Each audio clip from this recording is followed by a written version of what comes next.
a fire drill this evening, so if the fire alarm goes off, assume it's real, go down the stairs and gather in the car park. Thank you very much indeed. We'll do some public participation before we start, and so I would ask people to just stick to 3 minutes. We won't respond, we'll listen to what you have to tell us and then see what to do about those at a future meeting. So is Mrs. Morgan here? Would you like to come up to the top end of the table there and just tell us what you'd like to tell us? Thank you. No, I should be fine. I just have to move onto the table. Right, just bear with me. Right, Mrs. Morgan, lifting Glastonbury. After. Yeah. Weeks ago, I reported my concerns to my town councillor of an unoccupied caravan parked on a pavement in front of a no... Right. Weeks ago, I reported my concerns to my town councillor of an unoccupied... I start again. Am I losing my 3 minutes? Yeah. Which was? Okay. Right. Weeks ago, I reported my concerns to my town councillor of an unoccupied caravan parked in the pavement in front of a no parking sign next to an electricity substation. I was told ring Somerset County Council, so I did and told her my concerns. She said she'd make a note. Some time went by and another unoccupied caravan parked next to the first caravan. So I rang again and was put through to a man who informed me, as there was no lines anywhere, nothing they could do, call the police. So I rang the police and they said, well, there's no markings from the council, nothing I can do. I kept saying to all I phoned, it's a caravan parked in front of a no parking sign next to an electricity substation. There must be a reason. I then rang the electricity grid and told them. They said, although there was a no parking sign, it was on council property, not ideal, but nothing they could do. Surely any one of these people could think about why I was ringing and investigated a bit more. My concerns were correct. There was a large fire, 2 fire engines having to be called out. I expect costing anything up to £1,000. 2 burnt out caravans, a car, also a garage wall and the electricity substation wall where the no parking sign was, all were scorched. Flames approximately 30 feet high, if not more, was first enough to scorch the tree across the road. Something should have been done and needs to be done in the future. It would have been so much worse had it affected the electricity substation, which I was concerned about. The land concerned is off Manor House Road, opposite the telephone exchange. It's a pavement constructed differently to a road. It's meant for pedestrians, school children, mothers pushing their prams and the disabled. They're having to use the road. It's not safe having cars driving on and off, let alone parked up caravans. I feel as if no one is listening, especially the words being to me, nothing can be done by the authorities. That, I feel, is rubbish. There used to be a fence separating part of the pavement, preventing the ability to use a dip-down pavement further along. This should be replaced, plus a larger danger no parking sign or 2 or 3 replacing the old one. Quite simple and quite cost effective. If anything should happen here, well, you all have been warned. Right, and I welcome your response. Thank you. Thank you very much, Mrs. Morgan.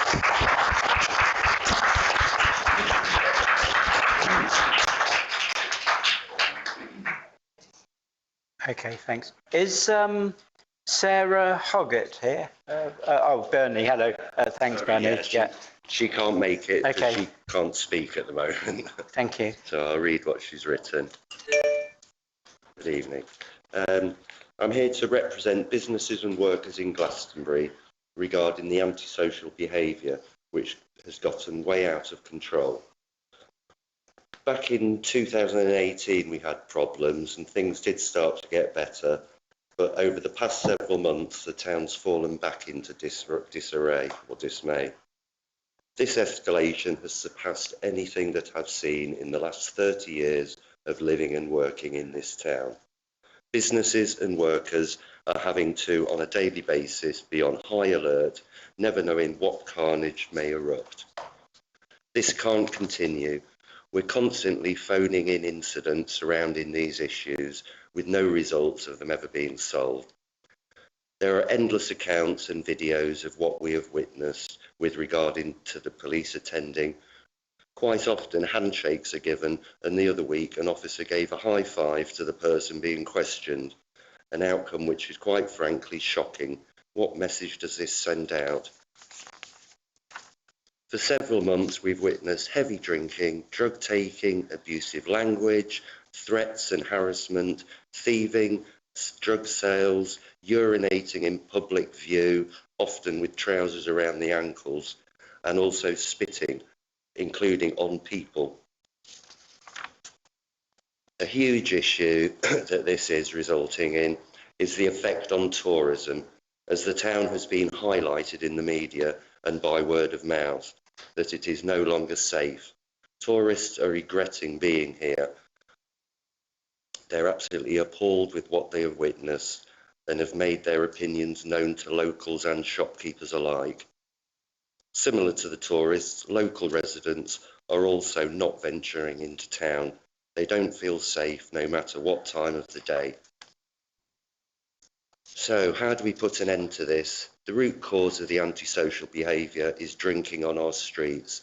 To stop this, we need to put back an alcohol ban in public areas, and this needs to be instated. And this is what we're proposing. To enforce this, a permanent, proactive police presence is needed. Other towns have this in place, just as we in Glastonbury once did, yet ours has not been reinstated.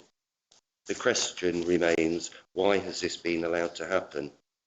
The crime rating in Glastonbury has now been raised as a high concern within Parliament, not the type of publicity we want. The situation should never have been allowed to escalate to this. We as a town are not standing for this anymore. We need instant action to be taken and results must be seen. We'd like to see our lovely town restored to being a pleasant place to live, work and visit. It's a job of a town council to keep Glastonbury safe for everyone. Thank you. Thanks, Bernie.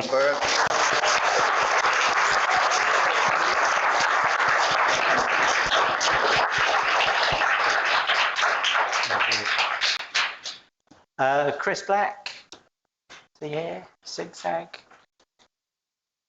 No. Okay. Angela, do you want to take that slot?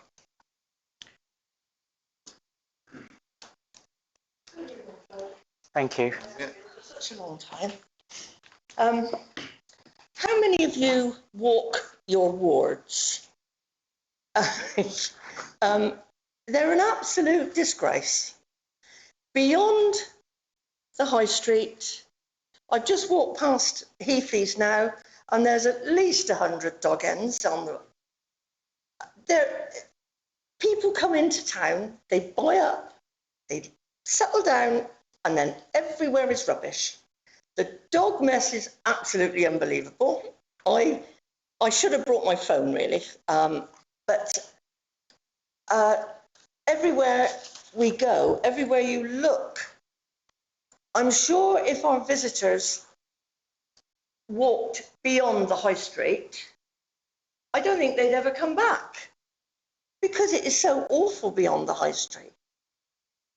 Everyone tries their best, but so many people, they don't look after their frontage. They just let everything go to pot. And it's just horrible, really, when you know what you knew years ago, and you can't live in the past. But it would be an idea if some of you walked your wards, made a note of this. I saw you on your bike today. To make a note on where the mess is, where all the bushes and hedges are over the pavements. It's just got beyond a joke. There's mess and rubbish everywhere. So just take a little walk if you can. I'm not walking too well these days, so I'm still walking the ward. But yeah, so if you could just do that small thing, go for your exercise. Mick can take his dog and, and go for, and just walk. Just see the rubbish there is everywhere. And everywhere you look, the caravans on the river, I think they're breeding. They've gone from 7 to 10 now. So everywhere you look. But there we go. That's my bit. Thank you.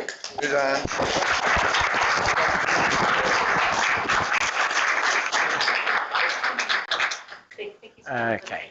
And the next is, Mary Claridge and your book. Thank you. Hello, everyone. I come to talk about this, and I've come to say thank you. Oh, thank you. I'm just going to share a few observations, if that's all right. I've timed it so it shouldn't go overboard. It's just a few observations about the war, but which I thought I would share with you. About 12 years ago, Ruth Morland of Glastonbury Galleries told me about the book that her mother, Jan Morland, who some of you will have known, treasured and wanted to share widely, but which had seemed lost. This was in 2013, when my focus was on the First World War. Then with VE Day approaching this year, it came to mind again. And I'm so pleased to have been in a position to bring Ruth's wish to prepare the war book for print, and with the support of the Town Council and other local organisations, to put it into the public domain once more.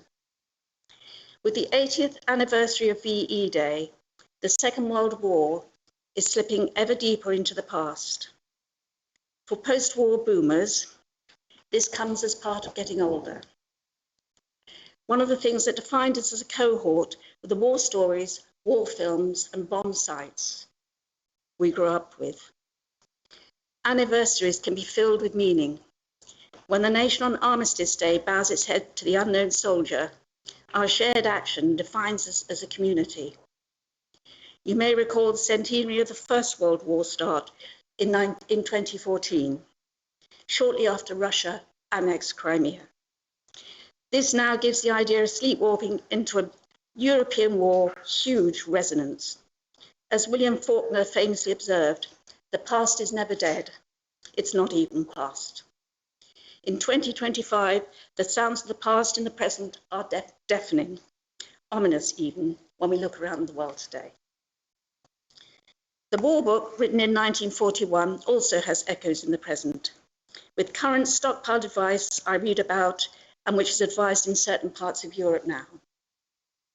This refers to a collection of essential supplies designed to sustain individuals or a household in the event of a crisis or emergency. The stockpile includes items like food, water, first aid supplies, and other necessities. The war book addresses these on a community-wide basis and includes building or digging protection from the bombing raids which had inflicted such damage in Europe before Germany turned its attention to Britain. This is why I've used the term survival manual as a description for the war book. It is a record of what the Town Council brought together to support the people as war threatened to invade the country. In fact, it's a social history in itself. Resources included the police, fire protection, rescue parties, and a long list of tools and transport. The war book also contains detailed instructions for shelters, food and water, dealing with casualties, and decontamination in the event of gas attacks. Public health included latrines, mortuaries, and the burial of the dead. In all, nearly 170 of the town's residents were listed in the war book with their roles and resources, together with their addresses, as well as numerous local businesses. The war book could be analysed further, and I hope that researchers in the future can use it as a resource for exploring the town's history. Thank you. Thanks, Mary.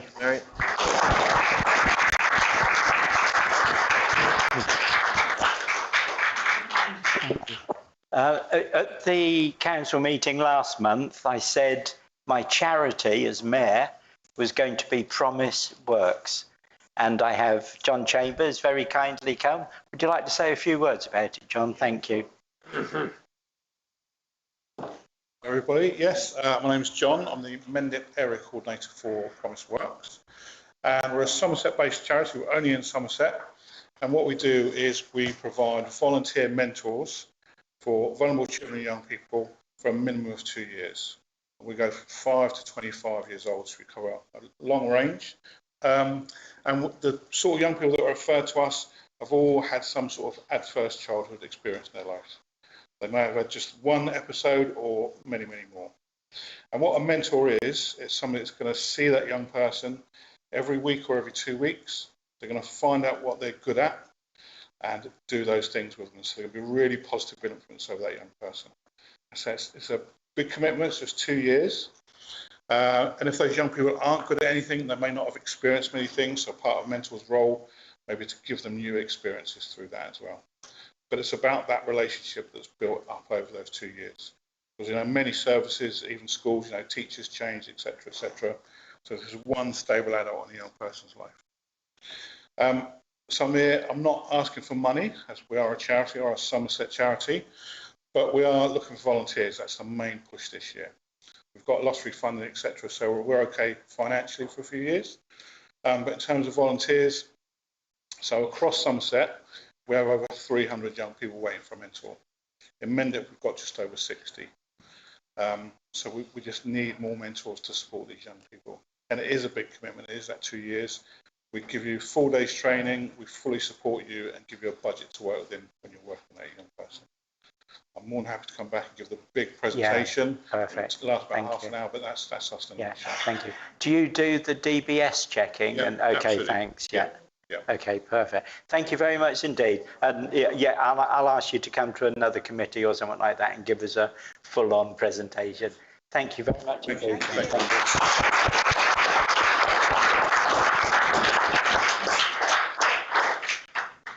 you. Okay, and then the other thing that I said I would do at the last council meeting was introduce my chaplain. And so I have here Danu Forrest, thank you. So Danu has agreed to be my chaplain. Would you care to say a few words and then please light the candle and we'll stand for a minute's silence. Thank you. Thank you. Thanks, Danu. I was thinking a lot about what to say today, especially in this really special and powerful environment, really, for the future and steering of our town. And so I'd like everybody to invite everybody to take a good deep breath and just remember for a moment the things that we love about this community and this town. Because this is a time of fear and anxiety and change everywhere in the world and including here. But regardless of political opinion or spiritual path, we are all united in finding this to be a truly sacred and powerful landscape that we love. So we can just remember to hold gratitude in our hearts that we are walking this holiest earth and that we are living in this very, very special place. And I would like to ask the spirits of Avalon, of land, sea and sky, and all the gods and spirits associated with all the spiritual paths of this town to bless this mayor, bless this council, and bless every member of our community. Thank you. Bless you.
Thank you, councillors. Thank you, Danu.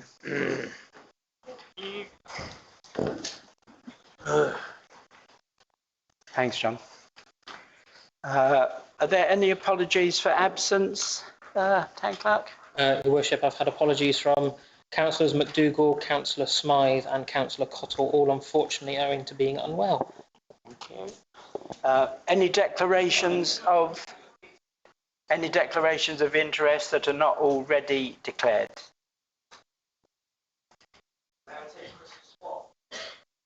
No, I gave it to somebody else. Thank you. Yeah, thank you. Okay. To approve and sign the minutes of the last meeting as a correct record. Thank you, Chair. I'll put them up on the screen. Thank Give you. the projector a second to warm up.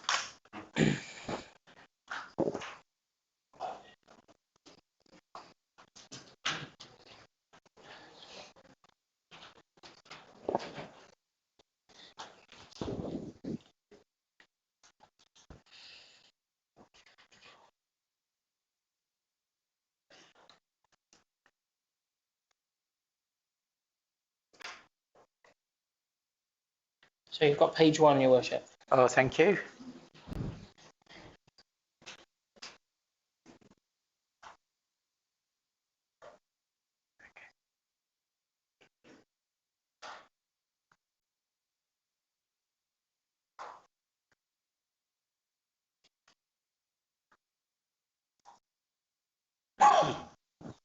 Page 2.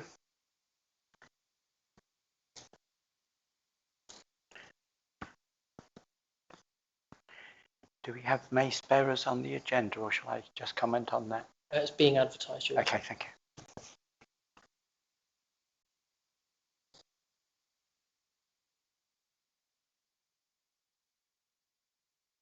you. Connor, can I just pick up on one thing? On this? Yeah.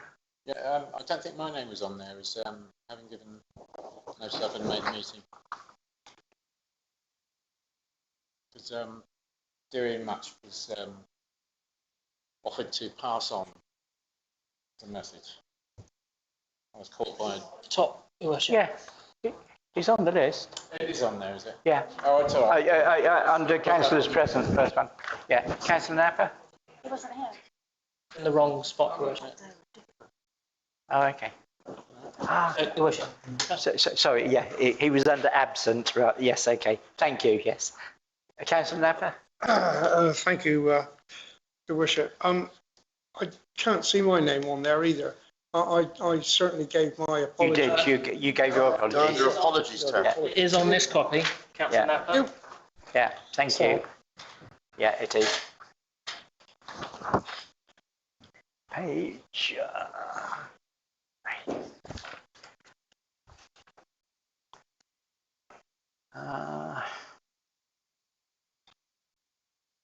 Councillor Cousins? Just a point of order, Your Worship. I would suggest that councillors remember to stand when speaking. Thank you very much indeed.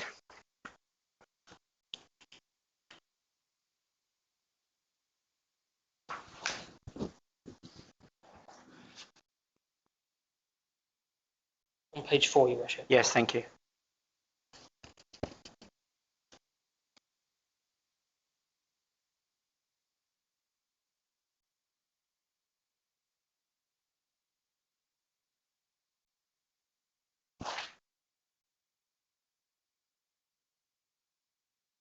Anything on page 5?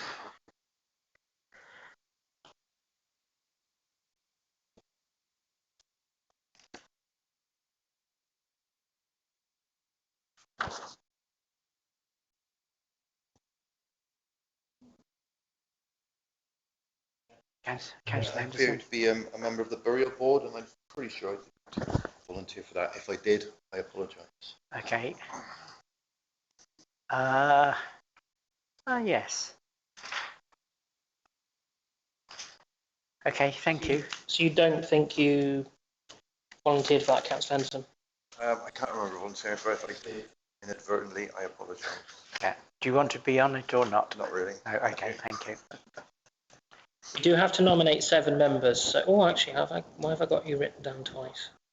Oh, no, I haven't. They're 2 separate things. According to my notes, you did, Councillor Henderson, but we can, if you'd just like to give your apologies for the meeting, that's probably the easiest thing to do.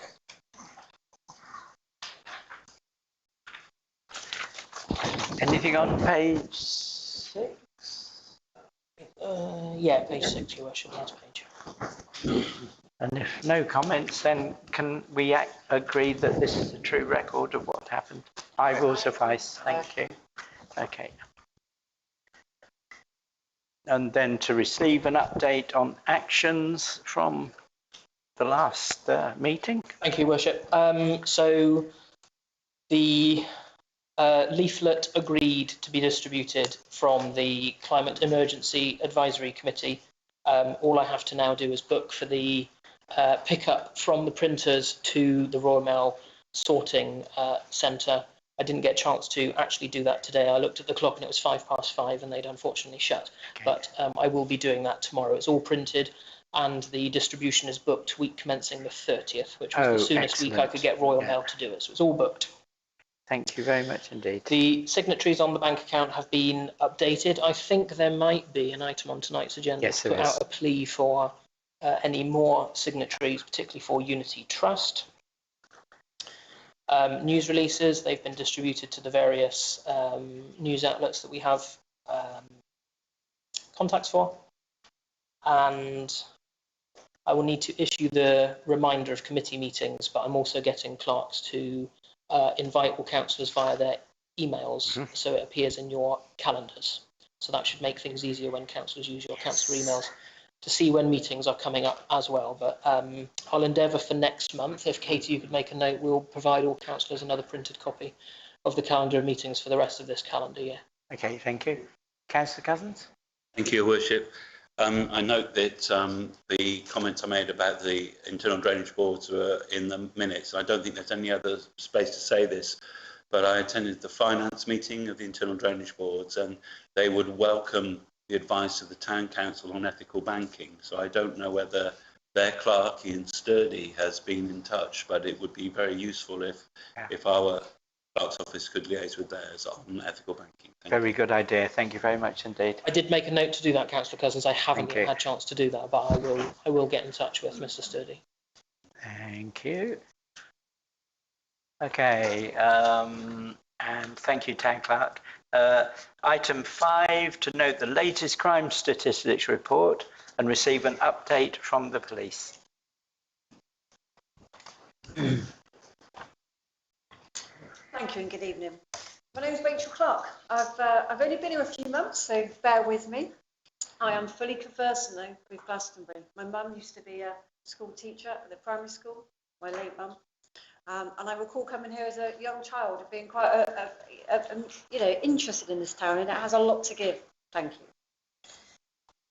I know you're disappointed. I know you're frustrated. I feel your pain. I read the comments on social media. I watch the news. I speak to local MPs. I speak to my peers, my colleagues, my team.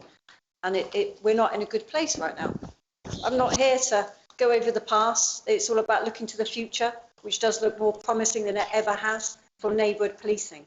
So I'm a neighbourhood policing inspector, which means I'm responsible for the delivery of neighbourhood policing. Our neighbourhood sergeant here, Simon, and our neighbourhood officers such as James and our PCSO such as Nick, I'm responsible for those officers. Can I have an influence on the wider policing family? Yes, I can. Met with the MP just last week because I know how frustrated you are and I know how disappointing it is. And after just working in this area for just a short few months, I'm frustrated too. And we want to do something about it. I've been a police officer for just over 20 years. And prior to this, I was down in Yeovil as an inspector. And prior to that, I worked at Froome and Shepton as a neighbourhood sergeant alongside Simon. So I'm fully conversant with what's been going on here over the years and how things are right now. But it's about looking forward now. I've spoken to several members in the community. I've been to lots of meetings and I've been listening. And it's actions speak louder than words though, don't they? And I appreciate that. What we have coming to us this summer is something different and something positive. The last few years, we have seen our neighbourhood officers stripped away from our communities, which has been dreadful, because we've then come back at the end of the summer to some problems that are, some are cyclical, some that have got worse. But this year that's not happening. The government, some of you may or may not have heard about the new neighbourhood policing guarantee, which is, in my over 22 years service, and most of that in neighbourhood policing, it's the largest piece of investment in neighbourhood policing I've ever seen in my career, the neighbourhood policing guarantee, which we are supporting, rolled out by the Home Office to every police force in the country, which begins next month. But what does that mean for you? That means we're going to have extra officers. You should have already seen some extra officers in the town, which you're not familiar with, okay? And you will see some different faces in the coming weeks.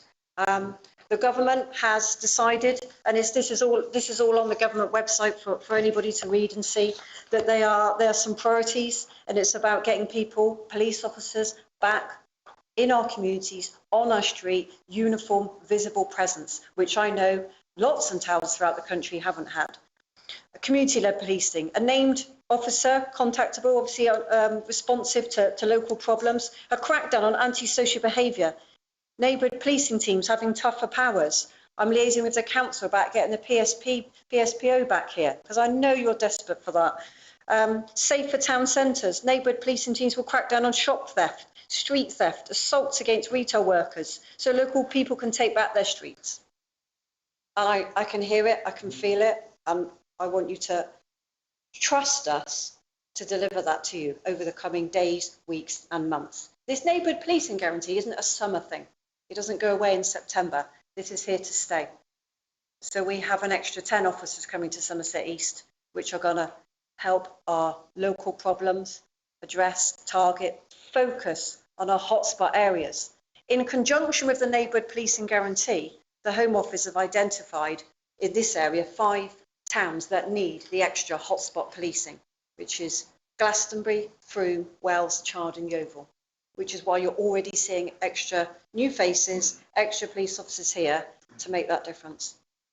We will see some results and we will get better at communicating these results with you over the coming days, weeks and months. But I would welcome anybody to speak to myself or the team offline in future. As I said, I met with Sarah Dyke, the MP, last week. Simon and I, a couple of the team, spent a good sort of hour and a half with Sarah, and we have some momentum and some traction. But the next thing we need to progress with is some ASB tools and powers on some selected individuals in the town, which is happening, and the PSPO.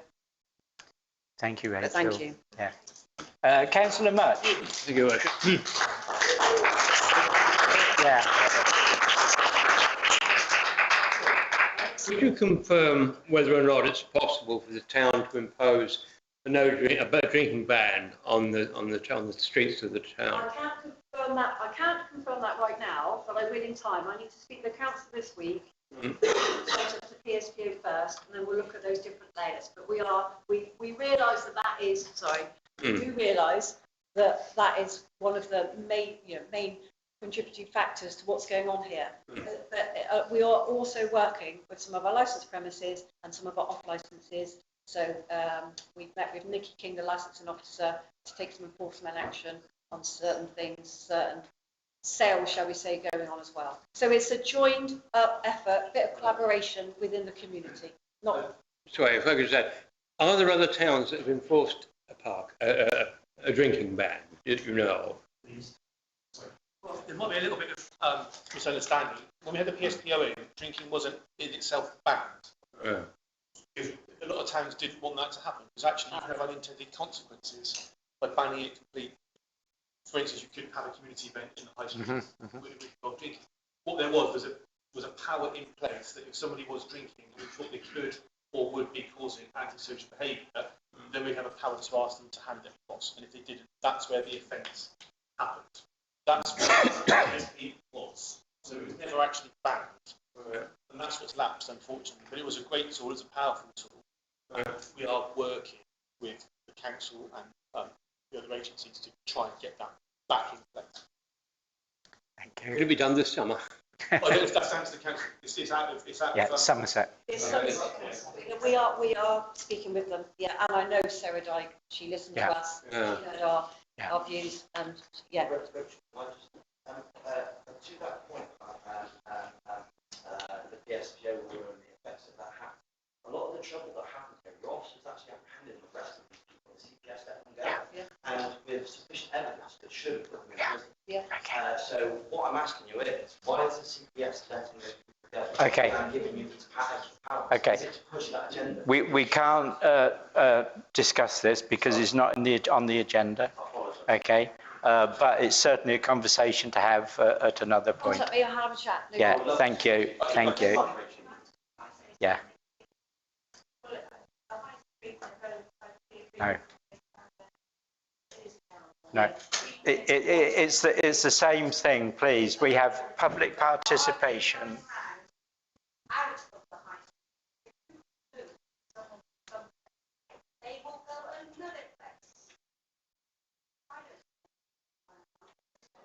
Councillor Cousins.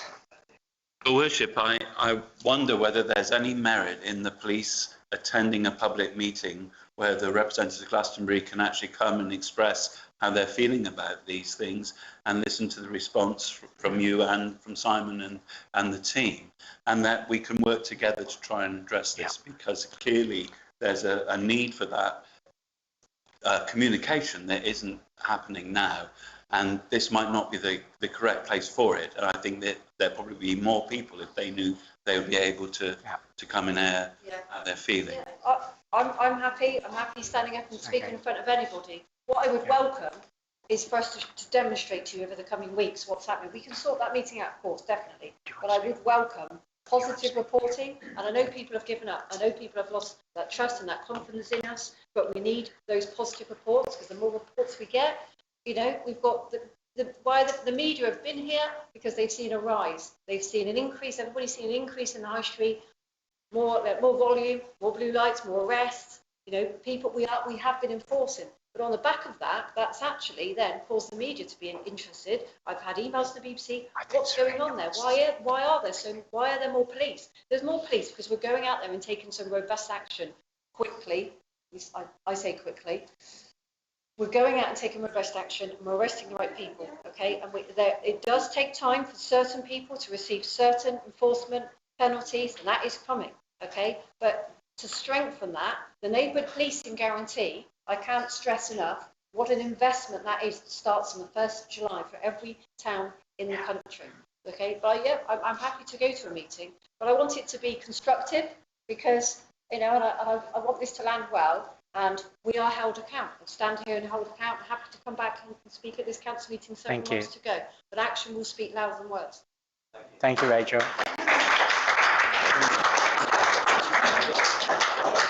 Councillor Cousins, right, reply. Well, we have a crime, as you know, the crime reduction meeting that goes on between various groups and the council as well. And I wonder whether at the next meeting there could be some discussion about arranging just such an event. Because I think regardless of whether or not the police are going to take robust action, there's a need for our community to express how they're feeling. And that might not be a pleasant thing to listen to, but I think it needs to be listened to. Thank you.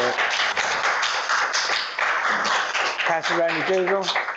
Why did the council... Please, can I speak? Please. So I just want to give some observations, because I've lived in the town now for 44 years, so I've seen a lot of changes.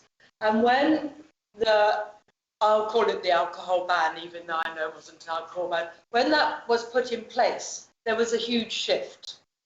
And since that's lapsed, there's been another huge shift, but in the wrong direction.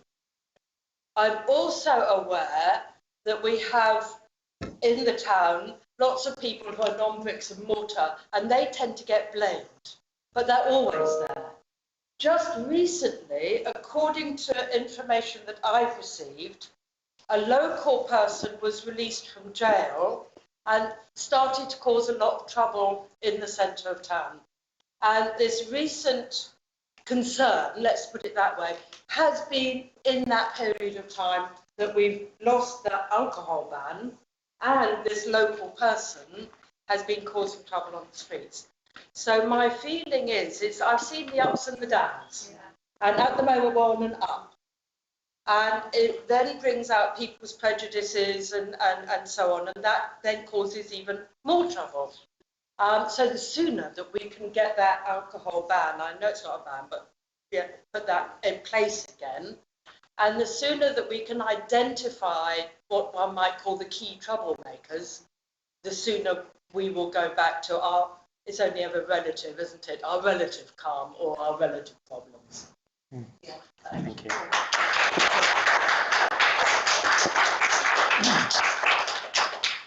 I think we identify the people that need to be tackled. They are being dealt with, and there should be some news, I hope, not in the very near future, but in the future. Anything we can share with the council, we will share and put out on social media as well. We're going to keep trying to feed the information out best we can, and we welcome any ways of communication. Social media is clearly a very popular way of doing it. If there's any other sort of local ways, yeah. You know. Thank you, Simon. I speak to Colin on a very regular basis. The officers do not, my officers do not go home without updating their social media to say effective arrest, effective enforcement, but we are targeting those that are causing us the most pain at the moment, causing you the most pain, and we will have some results related to that. In terms of where and how people live, as long as they live lawfully, I don't mind. Where I don't care. If they're breaking the law, they're breaking the law. They'll get down with. That's the stance I'll take. And just to pick up one point that the gentleman raised, I know you don't take questions, but in terms of the CPS, it's our job to get it to the court. It's the court's job to convict. I'm as frustrated as anybody else when the CPS doesn't run a case. Okay? I picked that exact point up with Sarah Dyke because of Keir Starmer's previous role as public prosecutor. Yeah, head of CPS. He needs to know because a lot of matters are discontinued, and the public interest is the test that they use. Public interest. They say, well, clearly the courts aren't listening to the public interest of Glastonbury and prosecuting the people we're putting before the courts. So believe me, when matters are discontinued, I'm frustrated. Inspector Clark is frustrated, and there's actually notes now on the files that say, please do not discontinue this matter unless I'm spoken to or the inspector is spoken to. Okay. That is a note on the file. And one final point is when my good neighbour team, I know, who are passionate about this town and passionate about the services they provide, when they are off duty, it doesn't stop there. So we've got better processes in place to share information about our key individuals, what time, where, when, what, which is why when the team went off duty on Friday, another team came in and made a significant arrest with a certain individual. So we're all sharing that information to work towards that common goal. Thank you. Thank you very much. Councillor Henderson.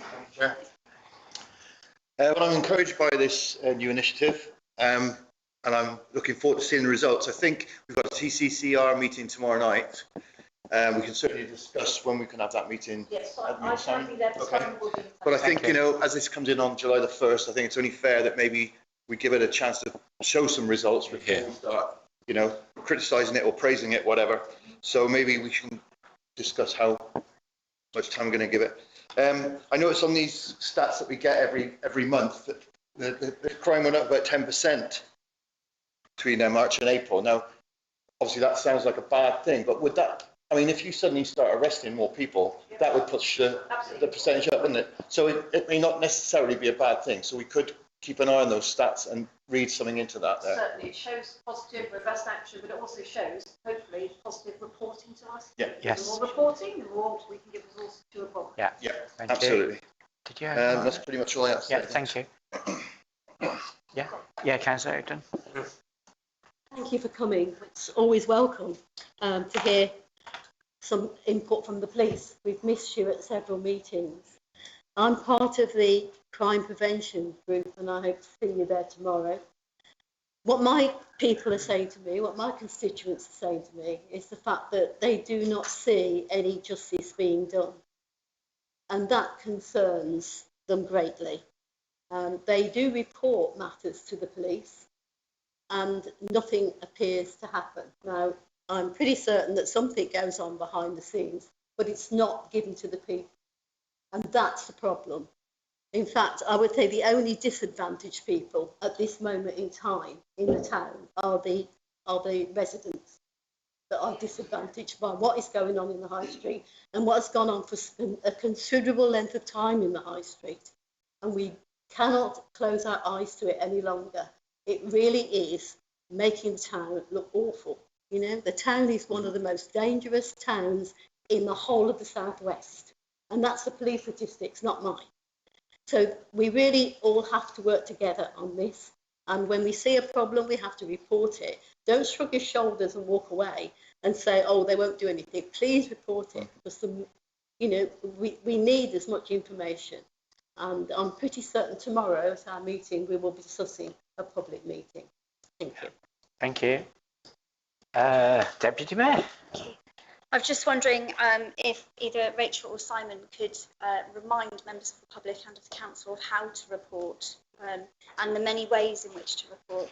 And maybe also perhaps just explain what a PSP order is for people that might not know.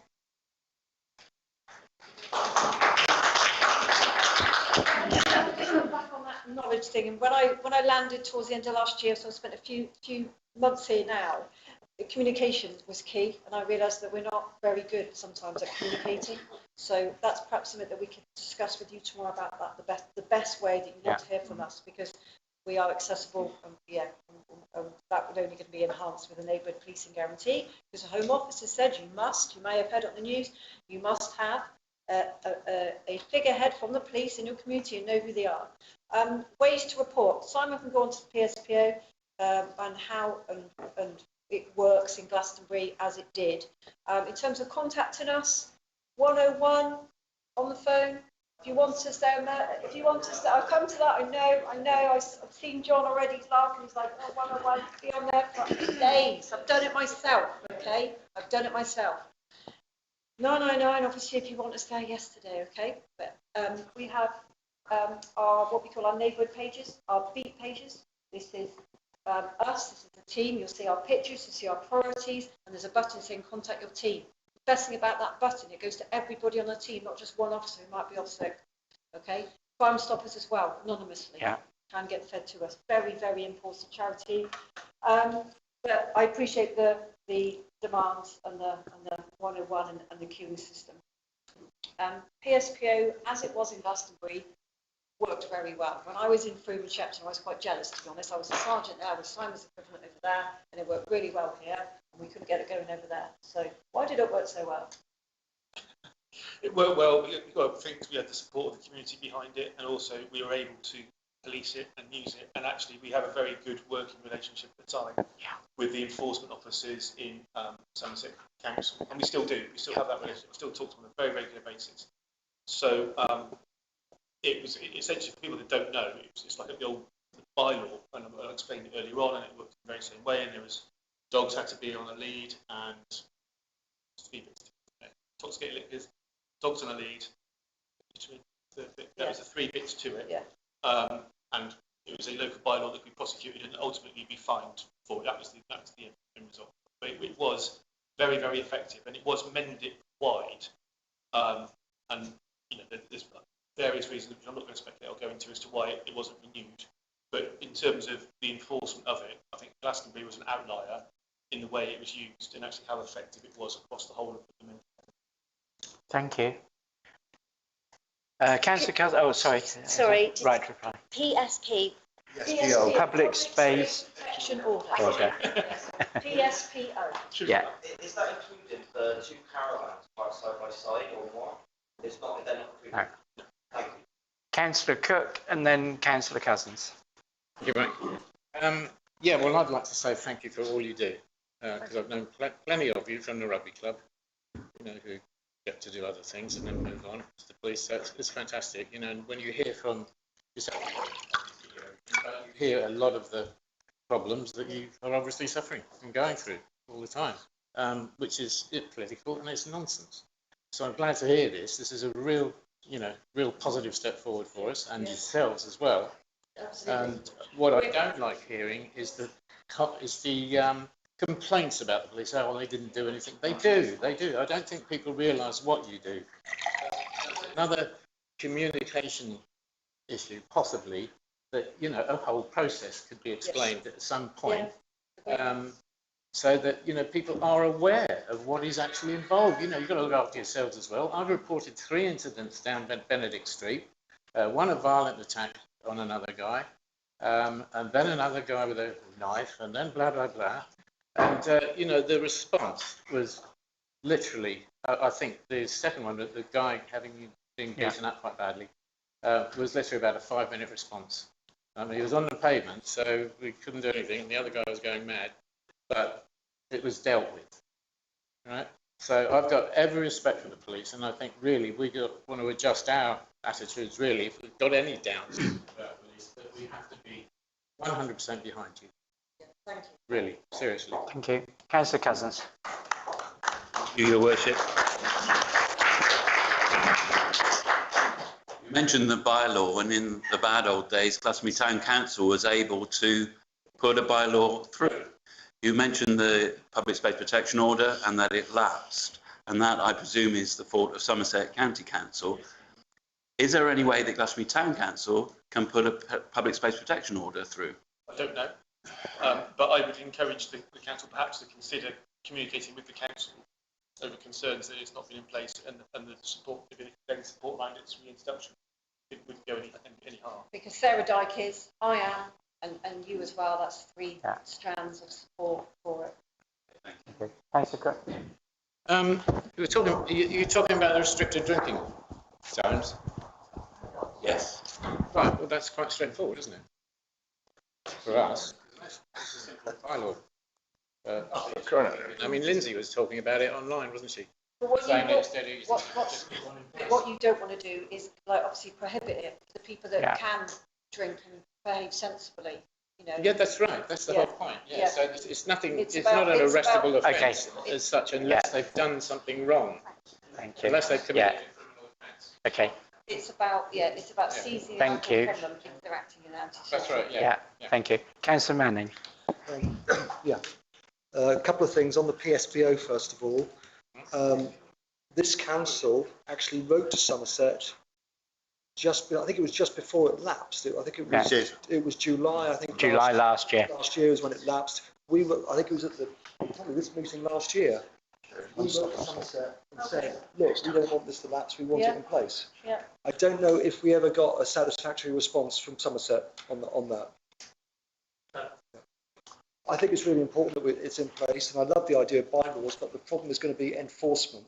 And you can have as many laws as you want, but unless you've got the ability to enforce it, then they've got no value. So I think we should be going down the PSPO route and getting that in place. But if we find we're in a cul-de-sac, then a different action might be required. Right to reply. Thank you. Right to reply, Councillor Cousins. I wasn't asking for us to do a bylaw. I was saying, could we impose a Public Space Protection Order? Bylaw is not relative anymore. Okay, thank you. Councillor Much.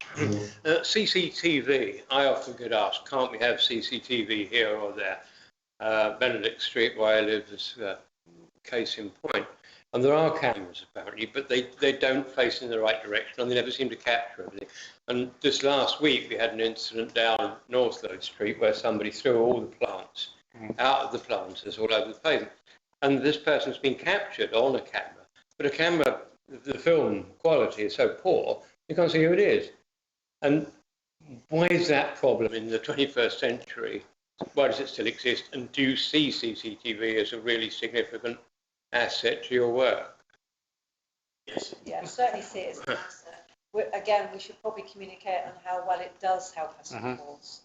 How last Friday, when the neighbourhood team on their arrest days and I was in, CCTV cameras were able to pick up rather quickly somebody entering the town that shouldn't be, and we were able to swiftly arrest. So yeah, it is an asset. Quality is a problem at times. Whether they're roaming, whether they're stable, is something that I'm addressing up in one of the other towns. I cover Glastonbury, Wells, Shepton Street and through. See, so yeah, it's kind of a work in progress on that, but it does help us, and perhaps we'll get better at our communication when it does. Thank you.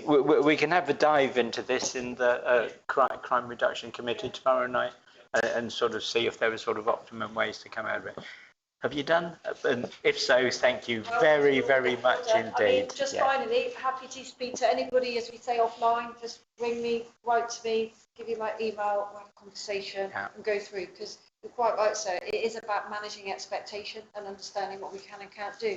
There was a significant rave at Broome at the weekend, and we went in and took some robust action, arrested 13 people, 15 in the end, seized some equipment, and there was lots of negativity the following day because we didn't let people have fun. So we can't win for trying, but we are trying here, I promise you that. You've got a very, very passionate neighbourhood policeman team, all of which are fully engaged with the community, and certainly in 23 years of, 23 years today of policing, actually. 20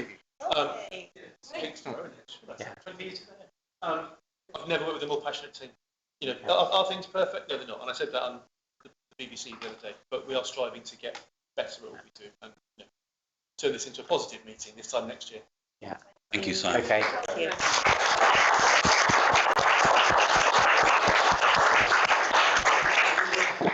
Yeah, thank you very much indeed, and see you tomorrow. Thank you. Thank you, Robbie.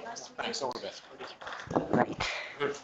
Right, now we're coming to the sort of less exciting things.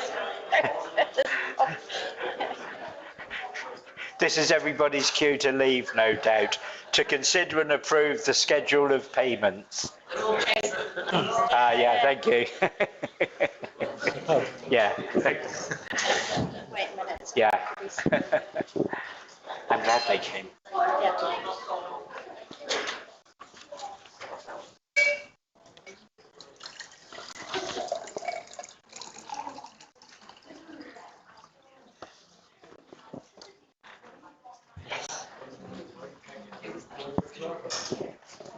Oh, sorry, Serena. Yeah. Yeah, the schedule of payments, I didn't need to ask anything of Connor or our responsible finance officer beforehand, but I would like to ask a question about one of the items. Can we please just ask for a bit of quiet in the chamber so that we can hear what the council is saying? Thank you. You didn't find anything that you needed reported? I've identified the number and the thing that I want to ask a question about. Is that okay? Yeah, please, yeah. Okay, so it's number, let me put my glasses on again. It's number 5226, and it's about the planning application for the solar panels and town hall veterans. Yes, I saw that. I was just wondering, do we have any progress report on that planning application? So I believe the heritage consultant, and there is another consultant that has to feed into the planning application. I believe that payment is for one of those pieces of work. So the ORM, the lead architects, are working on it. I don't have a date for when we're planning to submit it, but I know we want to submit it as soon as possible. And now that a bit more on it later, there's some glass going on the roof of the new atrium outside, we're hoping that it will be viewed more positively. So what I would suggest is it is relating to that, and work continues on that. If you could ask Melissa that question, because she is dealing with leading and she knows when it's planning to go into Somerset Council. If you could ask her that question, then you'll get the best answer. Wonderful. Thank you very much indeed. Thanks. You have answered my question in saying that, and that it's not in yet, it's still in process. Yes. That's what I now know. Any other comments on schedule of payments? Councillor Manning? I do apologise, first of all, because I realised I should have got this question in advance. I was surprised to see we've made a payment to Ross and Roberts. They're bailiffs. I wondered... What number, sorry, Councillor Manning? Sorry, 5300.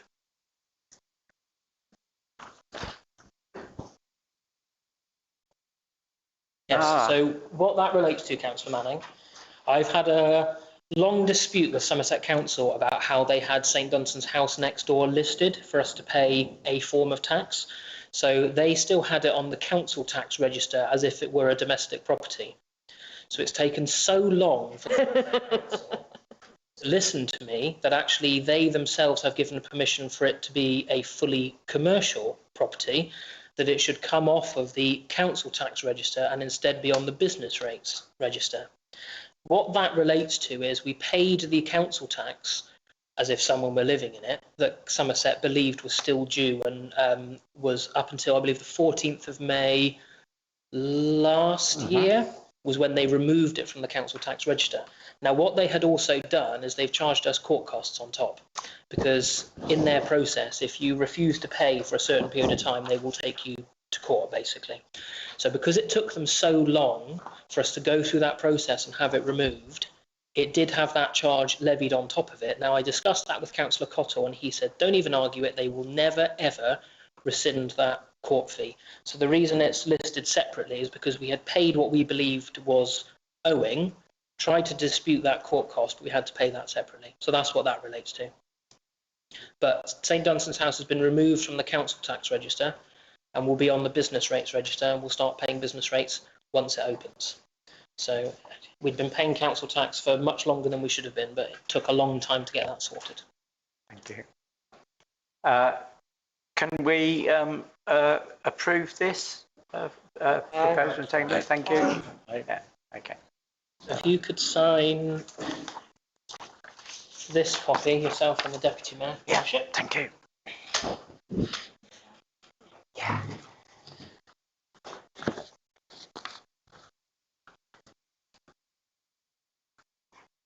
Your Worship, one Yes, point of Councillor. clarity on that, Secretary. Is the defibrillator on the tour disconnected? I read that item in there that said they paid for an electrician to disconnect it. 1,400 quid. Yeah.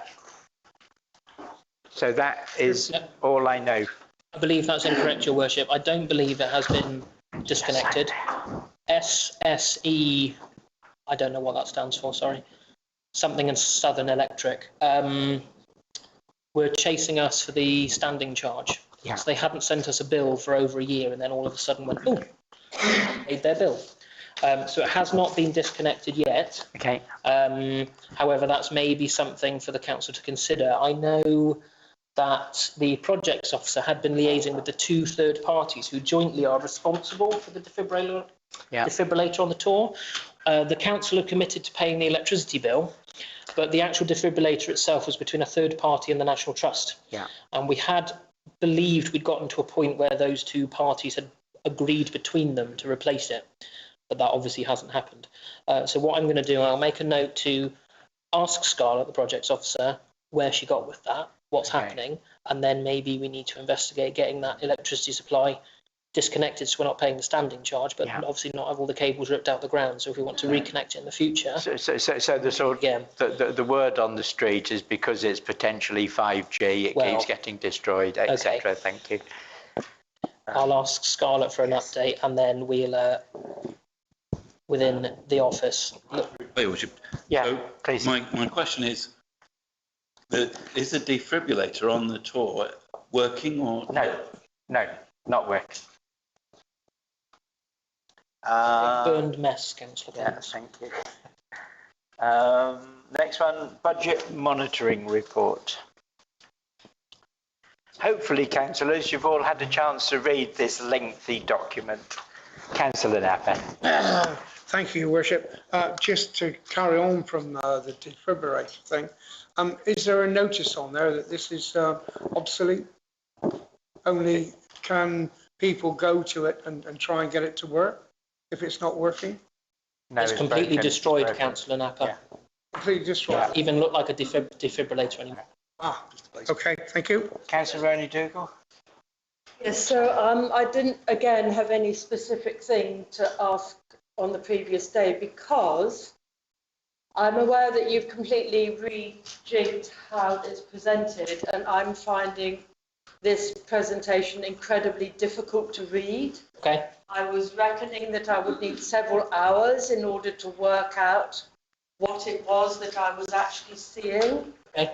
Now, when we had it before, you very kindly colour-coded stuff into reds and greens, and that made it really easy to see.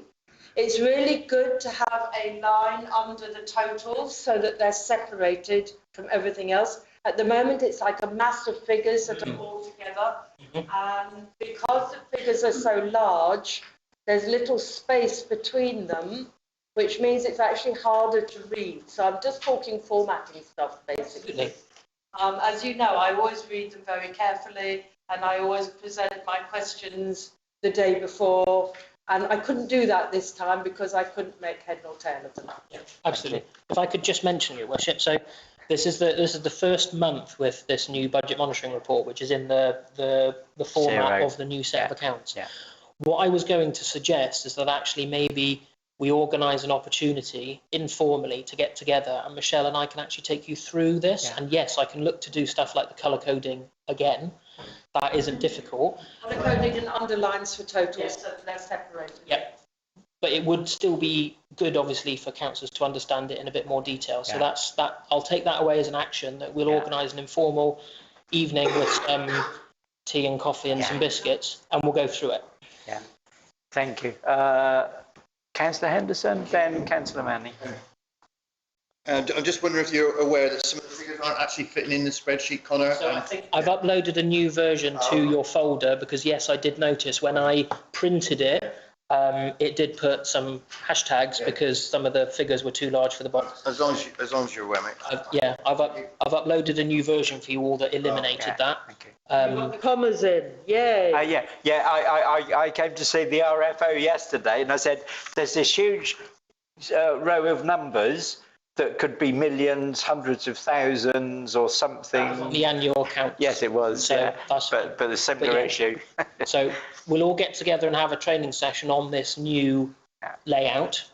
And yes, what I'm going to do also, the notes report that accompanies this, I'm going to work with Michelle, I think each month, what Michelle and I discussed, we're going to have a slightly more comprehensive set of notes, but also maybe a paragraph, like an executive summary each month, where we highlight positive things in the budget and things that councillors should look at, and then we can highlight individual line numbers for you to have a look at. But it's the first month with the new format, and it's a lot more information, which is good. But we just need to make sure that everyone can follow it nice and easily. Personally, I like the layout, so the way it's sort of put into chunks, I think that's good. Thank you. Councillor Cook. Thank you. Just one question. There's a new thing altogether. There's no dates. I haven't got dates on this, so I'm just going to go straight to page 12. The last page. Are you on the annual accounts? We're not quite there yet, Councillor Cook, unless you're on... There. Well, while I'm here, I mean, it's only a simple question. I'm sure there's a simple answer for it. Agenda item later, Councillor Cook. I think you'll... Really? Everyone, if we discuss it now. Okay, thank you very much. Sorry to bother you. So what do I need to do with this? All we need to do is note this one at this point, Your Worship, the budget monitoring report, and we'll take away that we're going to work on the formatting and colouring try and arrange a session for councillors to attend where we can take a deep dive and help you understand it. Because I also looked at it and went, wow. Thank you. Did you, Worship? Councillor Cousins? I wonder if in the header of the document there could be just the description of what each column is, so that at the top of every page you've got actual budget, etc. Perhaps in the header, so it's there. Yes.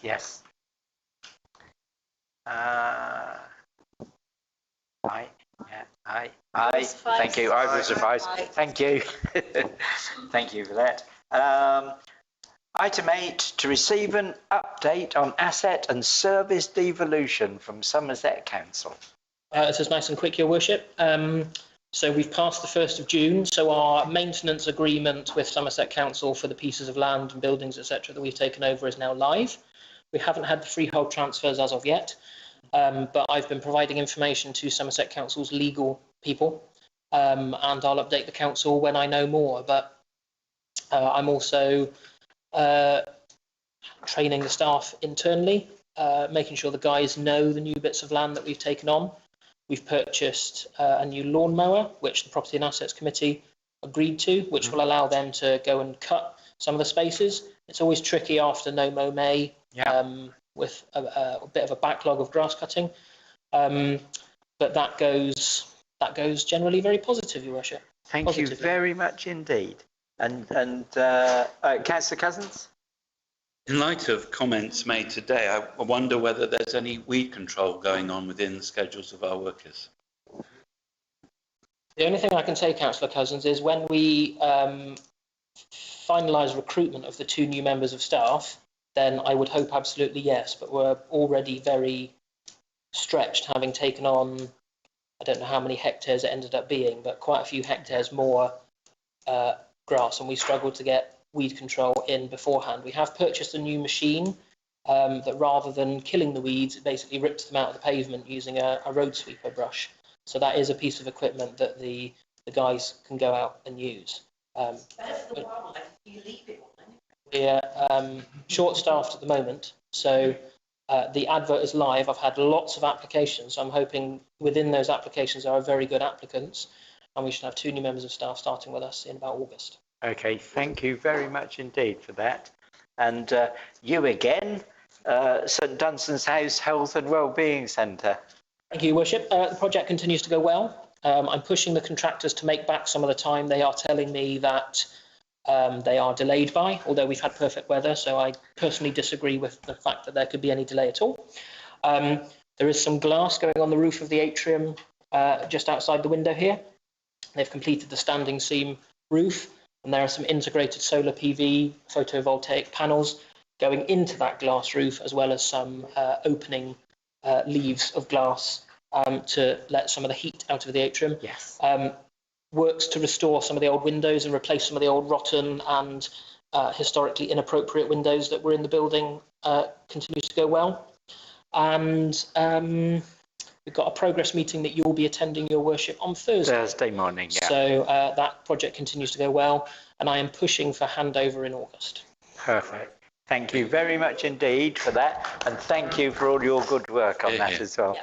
Just on that, Your Worship, sorry, the advertisement for the centre lead, the operations lead, to make the building actually work for Glastonbury's population has gone live as well. I'm hoping that person will be able to start with us in August as well to make some headway. Perfect. Thank you for that. Okay. Income and expenditure account and balance sheet for 2024 and 25. That's another rather lengthy document, as I hope some of you have had a chance to read.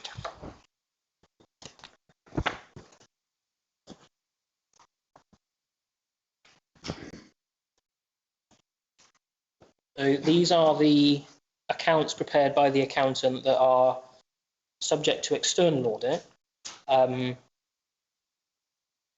But they were reviewed by our internal auditor, weren't they, Michelle? Yeah. Yes. So our internal auditor has looked over them. So if the council, if there's a proposal and a seconder to accept them, I'll be asking you to sign them, Your Worship. Myself and the responsible finance officer are happy to try and take any questions, but this is a statement of our year-end position, 31st of March 2025. Yeah.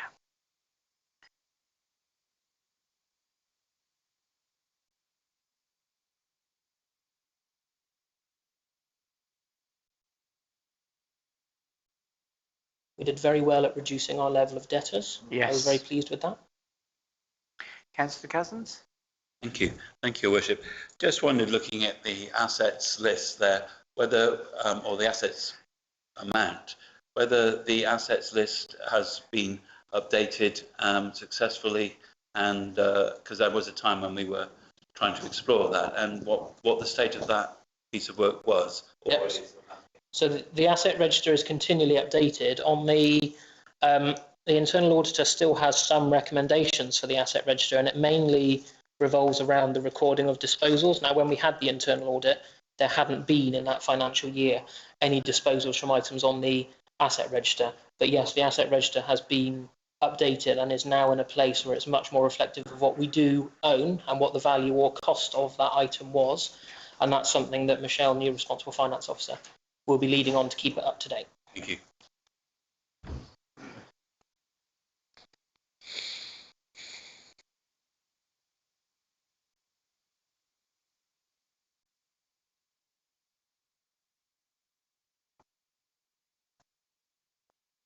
I'd like to propose that we accept these accounts. Thank you.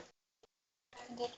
Councillor Don Francesco, seconded. All those in favour of accepting this 2024-2025, and I believe that is unanimous. Thank you. Thank you, Councillor. Thank you, Worship. So I've got a copy here if you sign that. You could just sign next to Mayor, it's the 10th of June, please.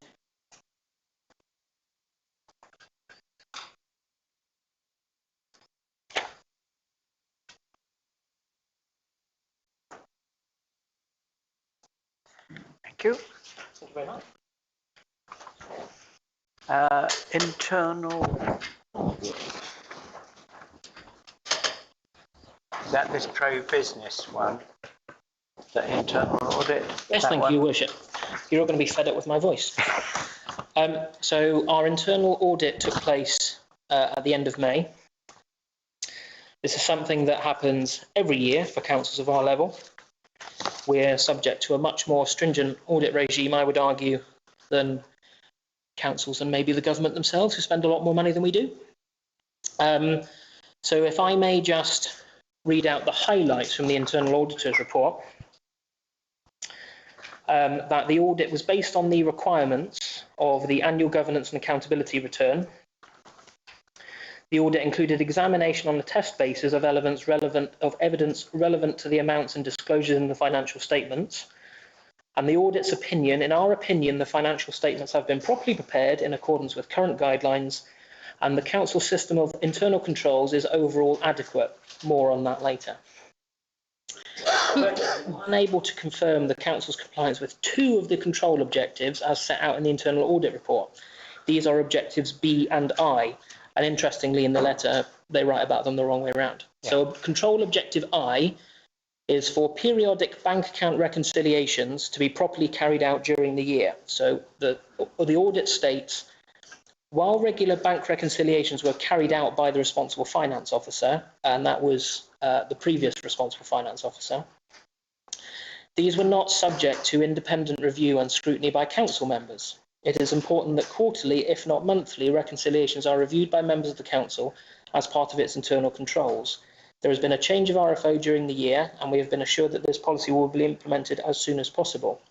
So in response to that, the only thing that I would say, Your Worship, is that the previous responsible finance officer, owing to illness, was on reduced duties, and that was one of the things that just didn't get done. And there's Can I just ask a question about that? Yes. Didn't we have two councillors who were regularly, just randomly, checking things? So at some point, councillors Lokabandu and Manning had been agreed by the Finance and General Purposes Committee to be able to come in and do that. I just think that that hadn't been organised. It's just one of those things that, with a member of staff who was on reduced duties due to illness, it was just one of the things that, sadly, I picked up quite a few bits, but that wasn't one of the bits that I could pick up. The audit does state, which was correct, that the bank reconciliations were carried out. It was just that they weren't brought before councillors. Okay. So that's something that we've already committed to doing going forward. Thank you. Then control objective B. The authority complied with its financial regulations, payments were supported by invoices, all expenditure was approved and VAT was appropriately accounted for. So the council's financial regulations require that instructions for bank payments are evidenced by two authorised signatories, but the online banking system in use during the year, and I will say for a very, very long time previously, permitted only one person, the responsible finance officer, to set up and authorise payments. Now, this has never been highlighted in an audit report before, and councillors will be aware we've already shifted away from that bank, and we are now using Unity. We're going to be using Unity Trust as a current account, and that requires authorisation from two people. So it's something that was picked up in the audit for last year that had been in place long before I was ever in post, that had never been highlighted as a problem before. So in this respect only, so it means this was the only thing according to our finance regs that we didn't comply with, there was a failure to comply with the regulations. Since the end of the financial year, a review of banking arrangements has been made, which will permit and require two signatories to provide online authorisation of payments instructed by the responsible finance officer. So we've already put those recommendations in place. So there were a couple of other recommendations of best practice for the council. So in relation to Councillor Cousins' point on the fixed asset register, in response to recommendations last year, the fixed asset register has been updated and supports the values recorded in the annual accounts. It does not properly record any disposals of assets, and we recommend that it be extended to include this information, which of course it will be going forward, but there weren't any disposals of assets from the asset register in the last financial year to report anyway. So that was just a recommendation based on best practice. And in terms of our financial regulations, they are written when most payments were made by cheque, but no cheques have been written in the last 2 years. So they are suggesting that the financial regs be reviewed and updated so that they reflect mostly digital banking methods that are now in use. There is a new national model financial regulations that the responsible finance officer, Michelle, and I have already been working on and will be bringing to the Finance and General Purposes Committee in July. And we will base our new finance regs on the new, national model. So again, that will be completed. So what we need to do, Your Worship, is the council needs to note that it's received the internal auditor's report in full, and that the council delegates to the Finance and General Purposes Committee, as it does each year, to see that the recommendations are implemented. I'm happy to try and take any questions where members have them, but it is just a shame that two very, very tiny things just meant we didn't get a 100% score, but I would say that's a 95%. Yeah, when I read, I didn't have an issue with it. Councillor Cousins. Just wonder whether, does this mean that Councillor Manning and Local Bandu are still the people to reconcile the accounts, as it were? So the plan will be, Councillor Cousins, what the internal auditor recommended was that twice a year it goes to the Finance and General Purposes Committee, so at each of its meetings it receives bank reconciliations, and that at the end of the financial year, so in February. Would that be the April meeting it would come to, you would get the bank reconciliation for year end at full council. Each month I'm looking at and signing off the bank reconciliation, so they're completed by the responsible finance officer. I'm signing them off monthly, and yes, when Finance and General Purposes meets, if it wants to nominate for the new financial year councillors who are able to come in, they do that with myself. It could, for instance, I meet every single month with the mayor and the deputy mayor to go through the agenda. It would maybe be efficient to say that actually those two councillors could be the mayor and the deputy mayor, who would also look at those bank reconciliations that I sign.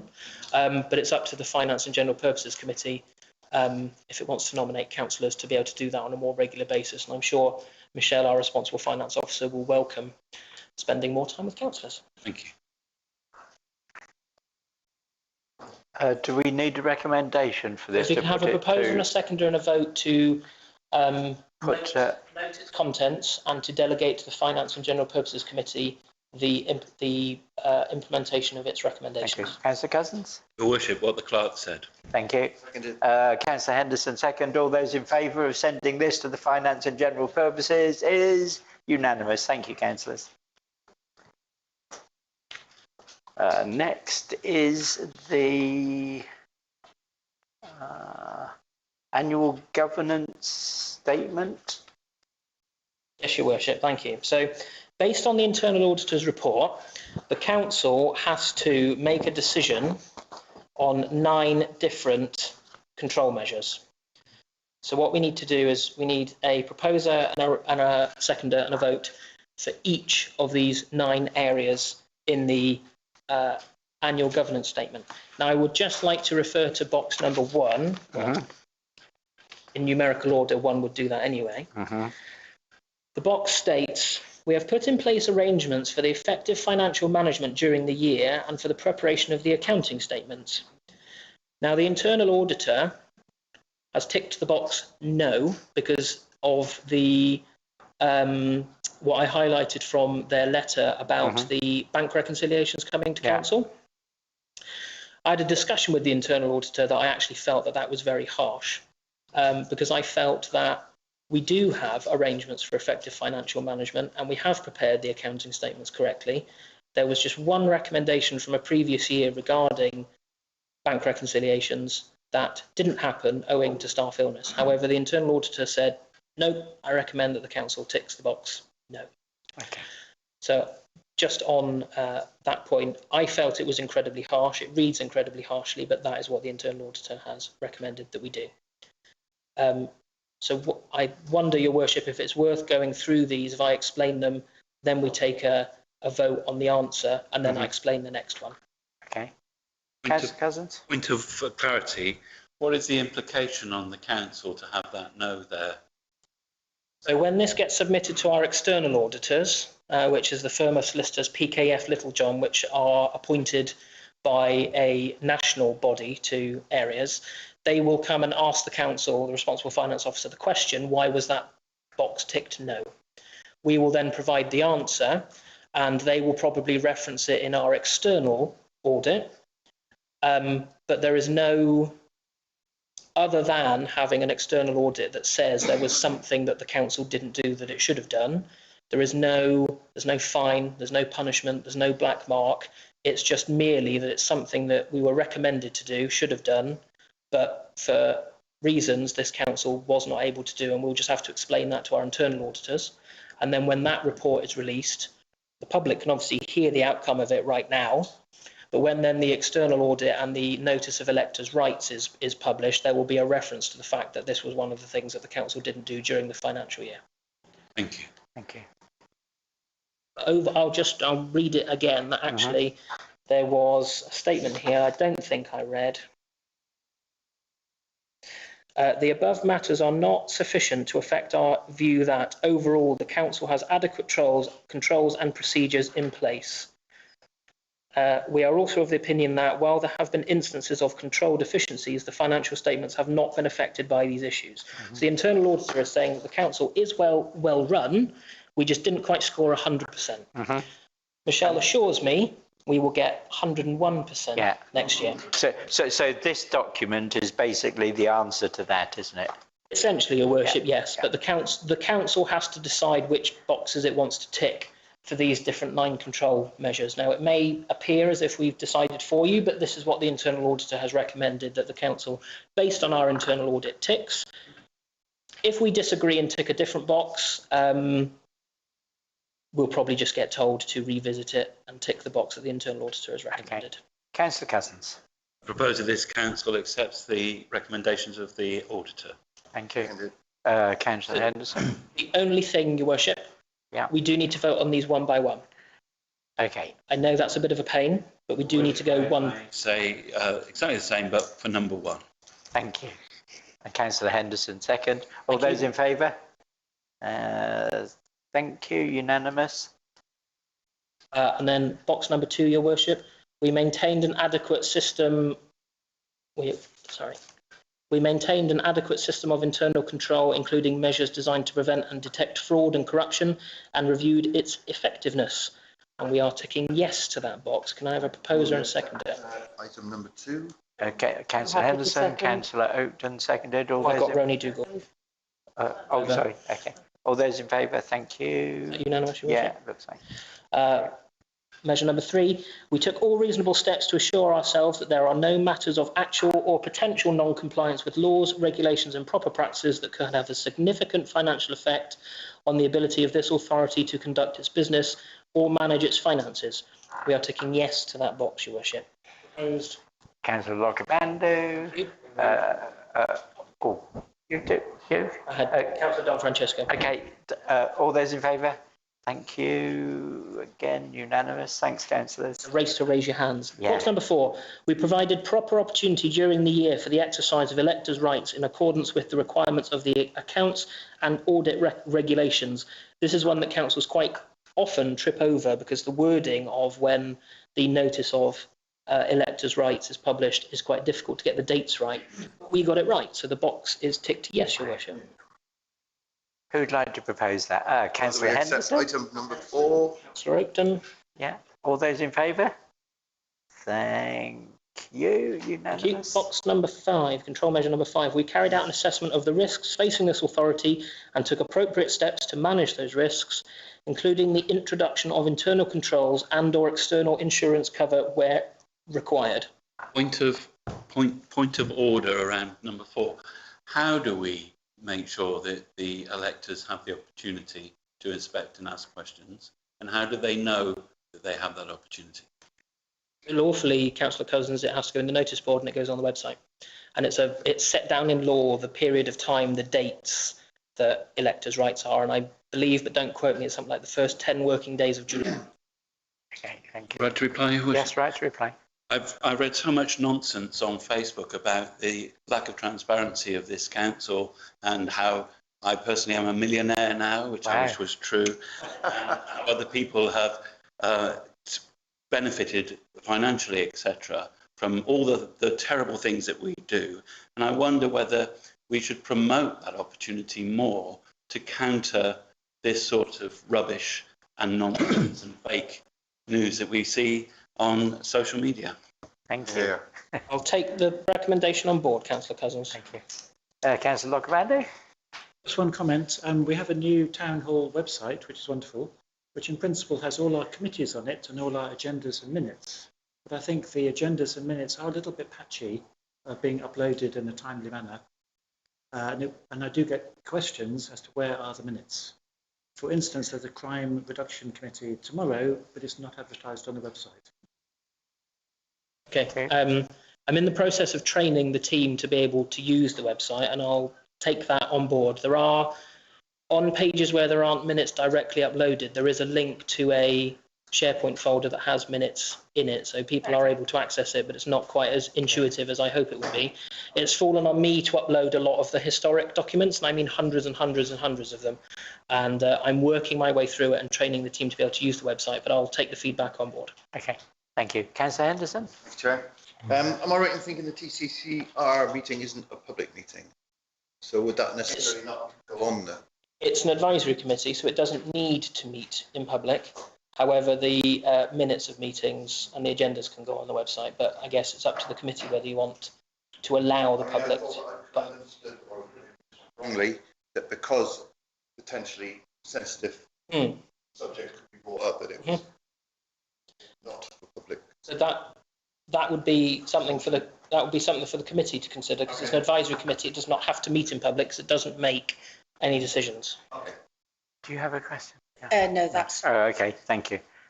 Right, so coming back to the annual governance statement, I propose that we accept point 5. Second it. Oh, thank you, Councillor Rowan-Dougal. And all those in favour? And unanimous again. Thank you. Thank you very much. Measure number 6, we maintain throughout the year an adequate and effective system of internal audit of the accounting records and control systems. Ticking yes to that box, Your Worship. Thank you. Is there a proposer? Oh, everybody's right. Councillor Oakden and Councillor Lockerbando is second. And all those in favour? Thank you. And unanimous again. Thank you. Item number 7, we took appropriate action on all matters raised in reports from internal and external audit. Ticking yes to that box. Councillor Don Francesco. Thank you. Number 7. Second it. Councillor Rowan-Dougal.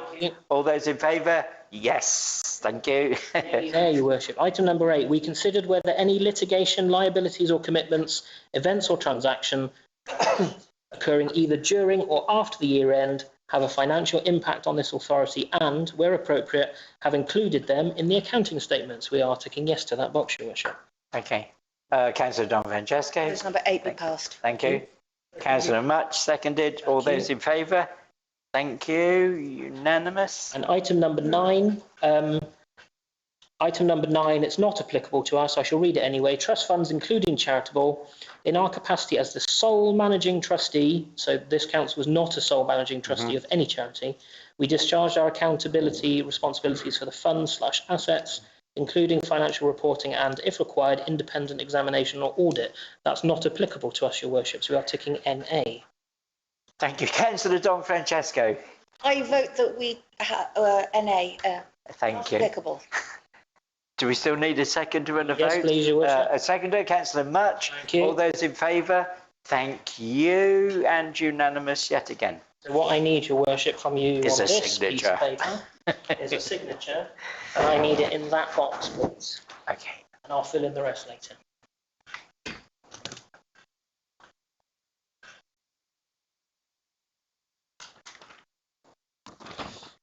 Thank you. Thank you, Your Worship. Right. These. Okay. Accounting statements. Thank you, Your Worship. There is a standard format every year that we have to report our accounting statements. These are informed by the figures that are in the year-end accounts that the council has just accepted and adopted. So what I would like Your Worship, please, after, of course, any questions, Is a proposer and a seconder that the accounting statements are accepted?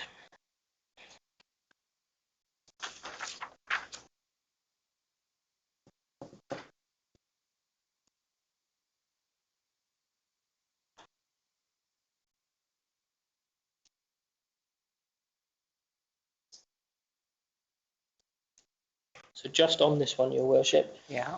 these will obviously get submitted to the external auditors, and on a point raised previously of what happens with these documents, we will likely be required to explain some of the variances in these figures. Yeah. So, for instance, other total receipts, where we've gone from 800,000 to 1.8 million, Yes. we will probably be expected to explain why that is. And I believe that is because of town deal money coming through the town council for our project at St Dunstan's. So in the case where there are variances between these 2 years, we will likely be, the responsible finance officer will likely be expected to explain to our external auditors where they've come from, but they're all positive variances, Your Worship. Yeah. And then the same with 6, so the other payment, so that's us paying the contractors? Yes. Yeah, okay. It's just highlighting that there was a lot more money coming into and going through the council in this financial year compared to previous. Okay. So is there a proposer and a seconder to accept this? Point of order. Oh, yeah, please, Councillor Cousins. I think it's prudent to ask the clerk or the responsible finance officer whether we have met our obligation for reserves being carried forward for the year. We haven't always as a council. I'm assuming that we have, but I would like to hear that, if that's possible. Is that Michelle, or shall I?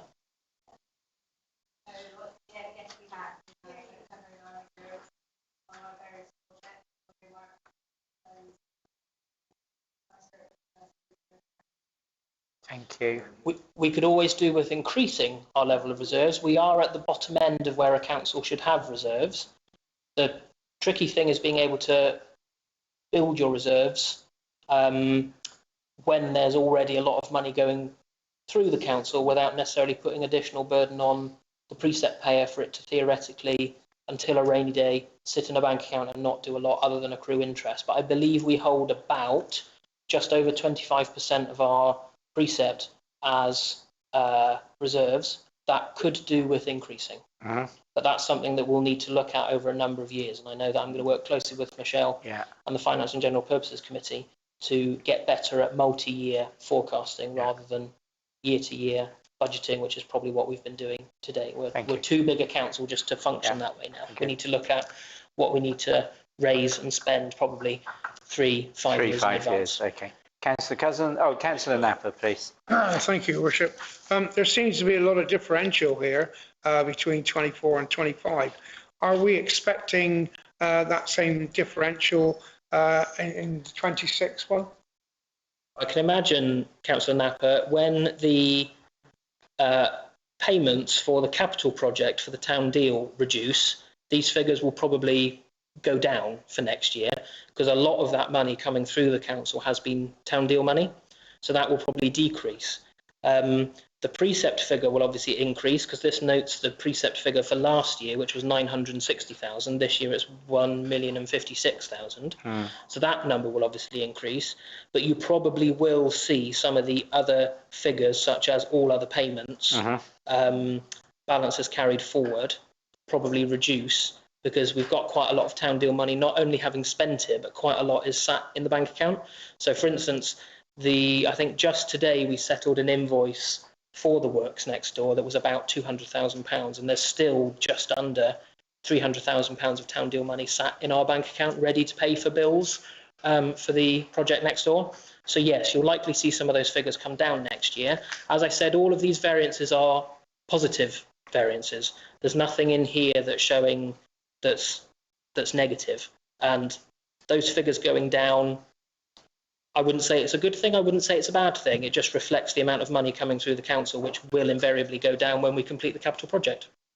It's just that I would expect that the variance would even out a little bit better than what it is at the moment, because it looks very up and down in big figures here.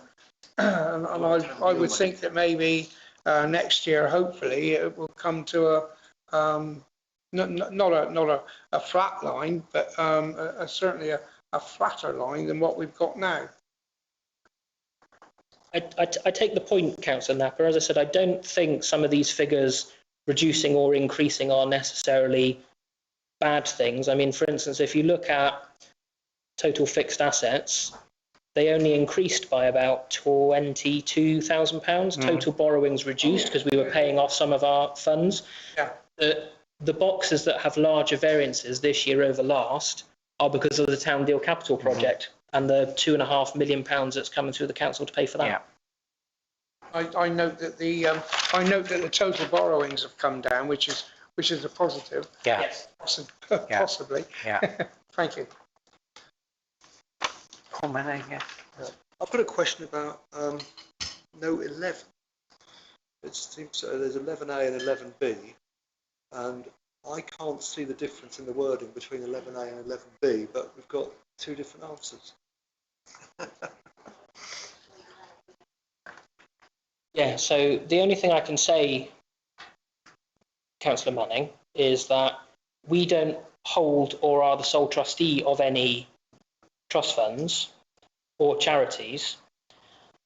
But for box 11A, the NA is shaded out, and the exact logic of that, off the top of my head, sat here right now, don't know, but I'm sure I could go away and ask the question. But these are boxes that were completed during our internal audit. So this is what the internal auditor has chosen. So it's obviously in line with what the form is expecting and what we as a council actively do. If you are interested in why the box is greyed out, it's a question we can ask. But I'll be honest with you, I don't know why that box is greyed out, why that's not applicable as not an option for disclosure note RE trust funds. Worship, I think it's possibly because we can act as a local council as custodian trustees for other assets that don't particularly belong to us. But if everything hit the proverbial, we would then be responsible for the asset, and that might be a straightforward yes or no rather than not. Right. Okay, thank you. Anything else on those? We need a proposal and a seconder again. Yes, please, that it's accepted, Your Worship. Okay. Can we accept these proposal and a seconder? I propose. Councillor Cabandu and Councillor Ronnie Dougal are seconded. All those of accepting these accounting statements, and unanimous again. Thank you. Thank you, Worship. I've got a piece of paper to sign, please. Could you sign in that box, the one bottom box, please?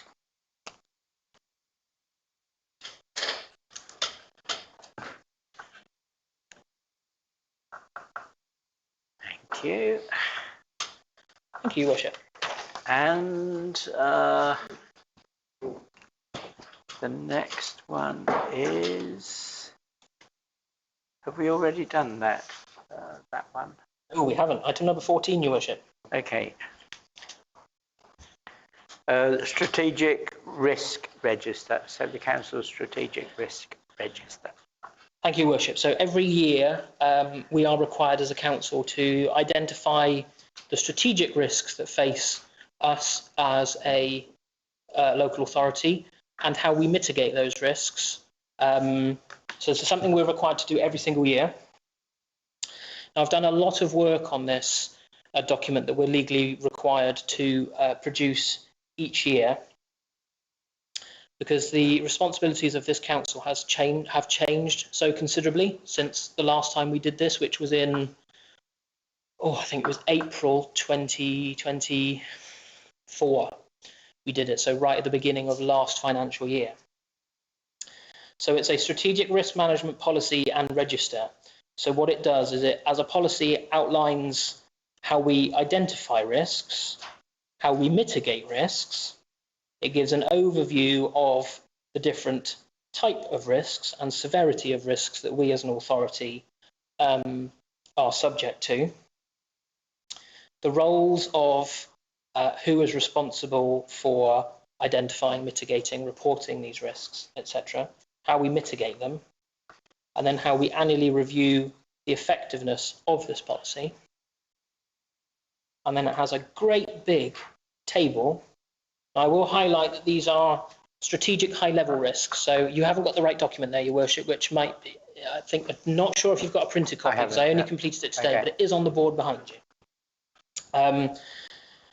So it's a very high-level look at the risks that face this authority. So it's not, you know, a risk could be, let's hope it doesn't happen because I've already hurt one leg. I could trip down the stairs, break my leg and not be in work for 6 weeks. That's theoretically a risk that the council faces, but this isn't a document that would specifically highlight that. It would highlight, and it does later on, long-term staff sickness. So the kinds of risks that we're identifying are insufficient funding, how we mitigate that, and then the residual risk, which is here. So green is low, yellow is medium, orange is high, red is very high. These responses here are how we mitigate those risks and any comments in the right-hand side. So I'm not going to take you through it. I'll highlight the risks that strategically this authority faces and talk a bit about them. And then what we need to do as a council is adopt this for the year going forward. But it is a living document that we constantly refer to. So some of the risks that we face: insufficient funding affecting the council and our being able to meet our objectives. Losses due to fraud, error, theft, or inadequate systems of internal or financial control, which you've already heard about, are sound, although there's always room for improvement.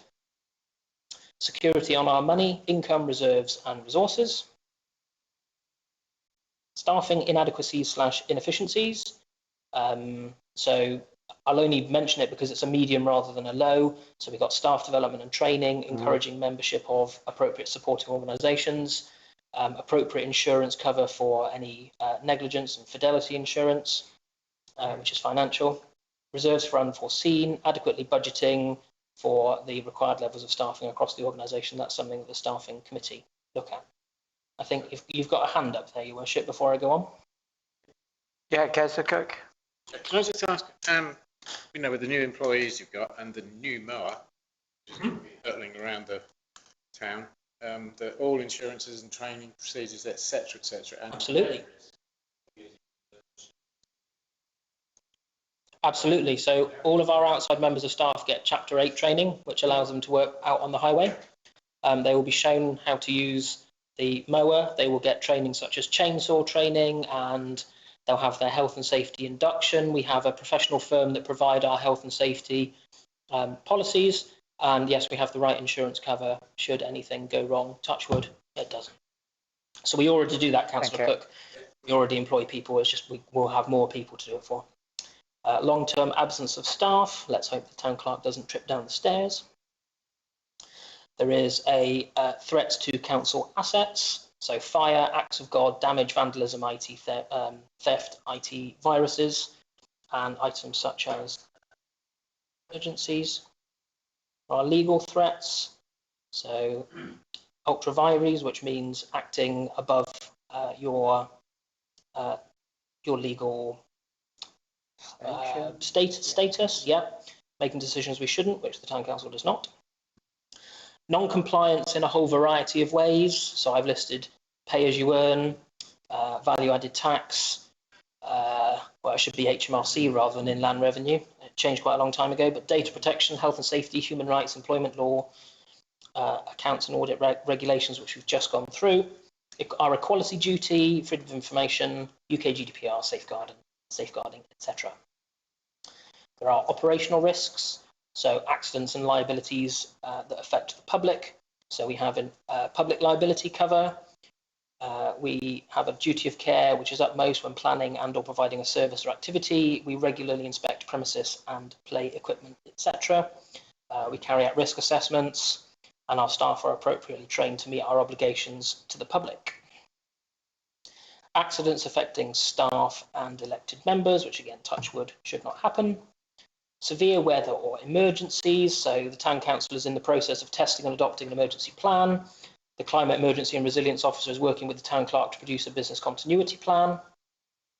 Insurance cover is in place. Weather forecasts are monitored and effects are identified in risk assessments in advance. We liaise regularly with other organisations and agencies, and that's heightened during times of severe weather or severe risk. And the town council staff are able to work remotely thanks to cloud-based systems. Staff recruitment and retention. So we identify training needs and also training desires.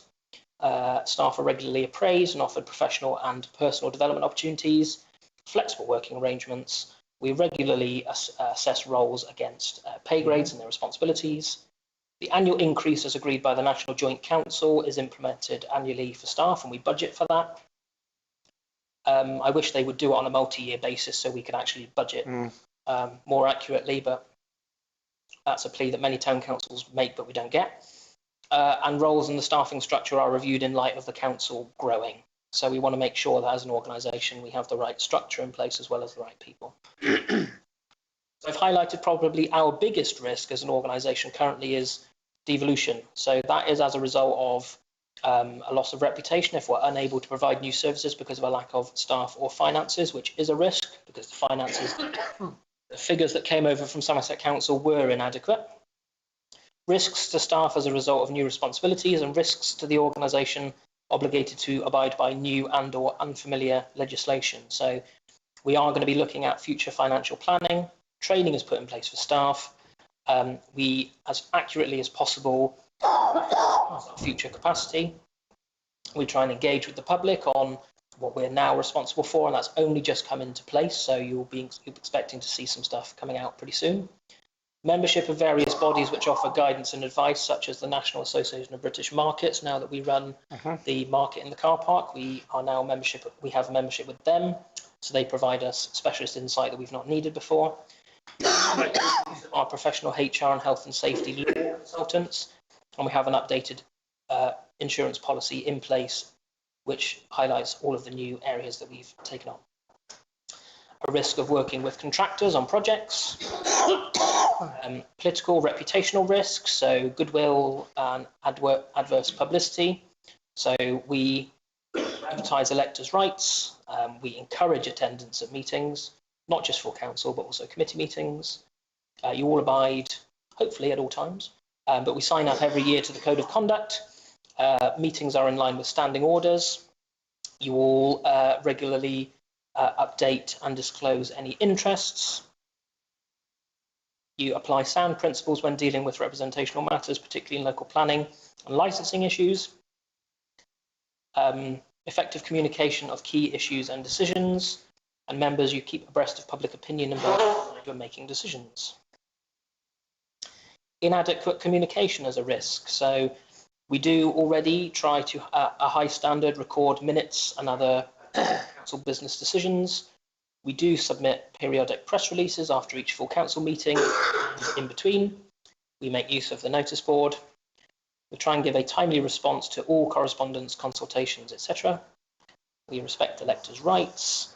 Code of conduct and properly conducted meetings complying with standing orders. And I have put there as a comment, the council is investigating the merit of employing a communications officer, so that's something we're considering for a future budget cycle. Risks relating to special events and activities. So events, they do present a risk to the council, but also members of the public. I need to go through and colour code these initial ones. They're in black, they're not meant to be. But we ensure that an appropriate budget's in place for our events. Sufficient staff are available to support and provide the necessary support for those events. Proper orders and or contracts with the venue and contractors are in place to minimise the risk. We undertake appropriate risk assessments to reduce or remove accident risks. And we work closely with the police and Somerset Council on our event management plans. And we, in the notes, all required licences and or road closures are applied for annually each year. And it's a very good thing that this council does, that it helps to facilitate events by external groups by reducing their costs and including their road closures in on our road closure order each year. So we have recurring financial commitments, the risk to the council based on those, but that is low. Our community grant scheme, risk is low.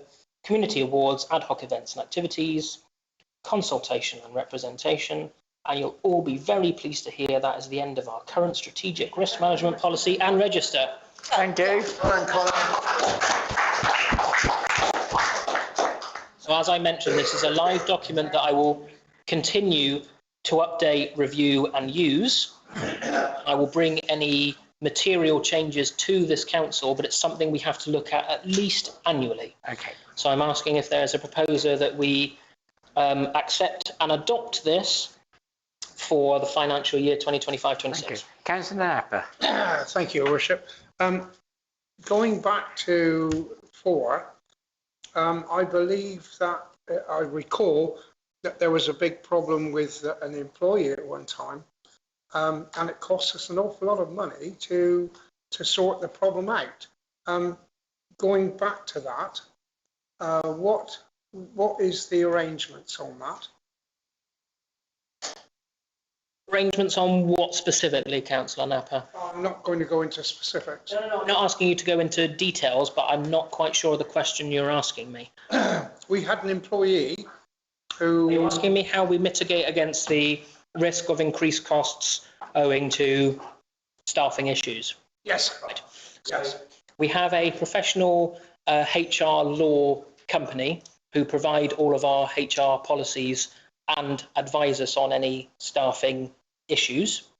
So as long as we follow their advice, we have an insurance policy through those consultants that basically, if we follow their advice through the process, and say, for instance, touch wood, it doesn't happen because we've got a very good team here and nothing's gone wrong, certainly since I've been here, but you know, you can never say never. Something ends up at a tribunal and there's an order made against the town council. As long as we've followed our professionals' advice, which I don't think we ever would not, we are covered by that insurance policy against costs relating to this council. Now, of course, costs relating to long-term sick leave, suspension, pending investigation, they are costs that the council just has to incur as an employer. But of course, through our sort of the one-to-ones, the annual appraisals, the other policies, procedures and the staff handbook we have in place, we hope that doesn't happen, and it hasn't happened for quite a while. So I don't think it's in your time. No. So we mitigate those potential risks of wrongdoing on the town council side as best we can, and we have professional support in place. But there are some costs relating to things that might happen to employees that you just can't necessarily mitigate against. But we have a very competent professional company who have a 24/7 advice line. I could ring them, you know, at midnight and they would answer and give me advice on a staffing issue. And as I say, as long as we follow their advice, we have an insurance policy with that contract that covers us against any costs that come to bear against the council. As I recall, it cost an awful lot of money to resolve. Okay. That was my question anyway. Okay. Councillor Locker-Bandu. It's very good. Thank you very much. It's a live document, and I imagine all of us, but you only shared it with us today. Yes. I don't think we've really had a chance to absorb it much. Yes. I imagine we'd have things we could contribute. Absolutely. From us writing to you with suggestions. Absolutely, I would. Yes. Just off the top of my head, some of our land's been squatted by travellers recently. Yes. It's under number 2, vandalism. Okay. The thing. Yep. Absolutely. Yeah, by all means, very much welcome members' input into it. I like to think my brain is half decent, but I am only one person. And of course, the more eyes on it over our entire operation, the better. So yes, I certainly do welcome feedback, and it's a live document that we should always be updating, considering and using. So very much welcome feedback, suggestions for things to add. But I will make a note of that and put that in after this meeting. So do we need to propose and second this again that we've seen it, or? What I would suggest, Your Worship, if you could propose that, because it's been raised at this meeting, that I note and add a risk of unauthorised encampments. Yeah. And that, subject to me adding that section within it, you approve this for adoption, a proposer and a seconder, and a vote. That would be great. Thank you, Your Worship. Thank you. Is there a proposer? Councillor Much, seconder. Councillor Locker-Bandu. All those in favour following what the town clerk said? Thank you. And that is unanimous again. Thank you very much indeed, councillors. Thank you, Your Worship. So the next one is to consider appointing additional signatories to the town council's accounts. So this has come about especially as a result of going online banking, we need to have people who at short notice are able to sort of authorise payments. Are you going to speak on this one, Michelle? Or? Yeah. Thank you. So the plan going forward is to, I will email you documents, invoices that will be paid. And at the end of the day, we will be looking for a member to authorise those payments. So it will be on a daily basis. Some of these invoices I will set up in good time, so we won't be before their due dates. But so it could be every 2 days. It's a new procedure, and we will work through it and find a way forward. But it will be regular use of looking at your internet banking and authorising, logging on yourselves and authorising these payments. So we already have, how many was it, 4 or 6? No, we only have, well, we've just, Lokabandu and Indra has now joined Unity Bank, but we could really do with a couple more, please. I'm already an authorised signatory Yourself and John Cousins. In Unity. Yeah, so we'll be looking at a couple more so that we've got the manpower really, so it's not all put down to certain members. Okay. Town Clerk? Just wanted to mention, Your Worship, so obviously at the moment the Town Council can pay invoices incredibly promptly. So we want to maintain that, and what was just mentioned there, yes, payments might be raised every single day. We can work through and see how often it's practical for these authorisations to be made. So I would just ask members, don't necessarily be scared. We're not going to be hounding you every single day to log in and authorise something. It is a bit of a commitment. We do it at my own parish council. Lots of councils use Unity Trust and have councillors being able to log in. There will be, when we bring the new finance regs to finance and general purposes in July, we are going to be asking that, well, actually, you could also do it tonight, come to think of it, that you, as a council, authorise myself and Katie, the assistant town clerk, to be able to go in and authorise payments. We're specifically thinking, so because we have members of staff who accrue overtime and work, different hours with, certain enhancements owing to the Green Book, we don't actually know how much to pay at the end of each month our staff pretty much until wages day. So having the burden on members to log in on that day to make sure that members of staff get paid, so direct debits and all this kind of stuff can go through, is a bit much. So the finance regs will state when it's appropriate for Katie and myself to act as the first and second authorisers of payments. It should kind of be the exception rather than the rule, but it does still give the council oversight of, say, the responsible finance officer loading the payment, it being checked against an invoice by myself and by Katie. But, so we have councillors White, Don Francesco, Lokabandu and Much currently, although I think Ian was surprised when he was reminded to fill in some forms that he'd volunteered to be a signatory on that bank account. But it's just really so that it doesn't fall regularly to all of the same councillors every single time, that actually there are a number of councillors who are available and able to log in on an electronic device, look at an invoice, look at a payment, tick a box and go yes. So it's just a plea just to make sure that this new system, to make sure that the money leaving the town council has been scrutinised and there is an opportunity for members to look at it, approve it, scrutinise it, etc. If there are any more councillors who are able to be signatories on these accounts, to make it easier for everyone. And also, if any councillors would like to propose and second that Katie and myself become signatories on this bank account, quite happy, if that's the will of council, for that also to be the case, and that would make certain payments easier, Your Worship. And it could be, for instance, if there's a payment approaching its due date and councillors hadn't been able to log in and do it, we could log in and approve those payments to make sure that we meet our obligations to suppliers and contractors. Pay our bills. Councillor Cousins. Your Worship, I would like to propose that the clerk and deputy clerk have the capacity that has just been explained to us, and I would hope that we could second that. I'm sure standing orders provide us with the opportunity. Councillor Henderson. All those in favour? And oh, okay, thank you. And one abstention. One abstention. Thank you, Yeah. Worship. So are there any other members who wish to be a signatory on our brand new swanky bank account? Which is also a very ethical bank, I will mention. Councillor Napper. Yes, Your Worship. I'm in Dye House most days, so it's not a great deal to come up here from Dye House. Thank you. So you'd be happy to be one of the signatories? Yes. Yeah, but you can log on from your own device. You don't have to come here. Yeah. Yeah.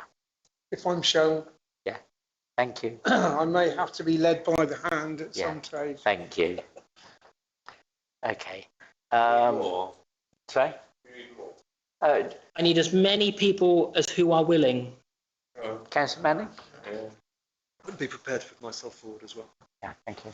Very much. Okay, so we should have a good handful. So could I therefore have a proposal that both councillors Napper and Manning are also added as signatories to the Unity Trust bank account? Yeah, Councillor Ronnie Dougal, I'm happy to second. All those in favour? Thank you. And one abstention again?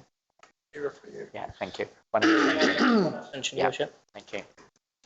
Thank you. So councillors Napper and Manning, Michelle will be in touch with you about signing forms and getting you added to that bank mandate.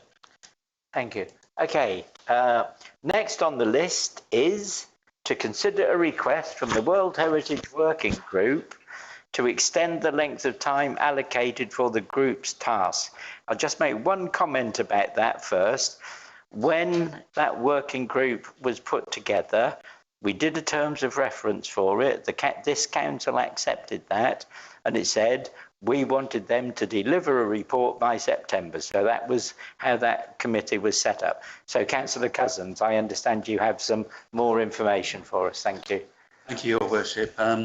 So the working group is taking their responsibilities very seriously, and I'm sure that councillors are glad to hear that. And I've already met with the two consultants that we've employed to scope the World Heritage potential.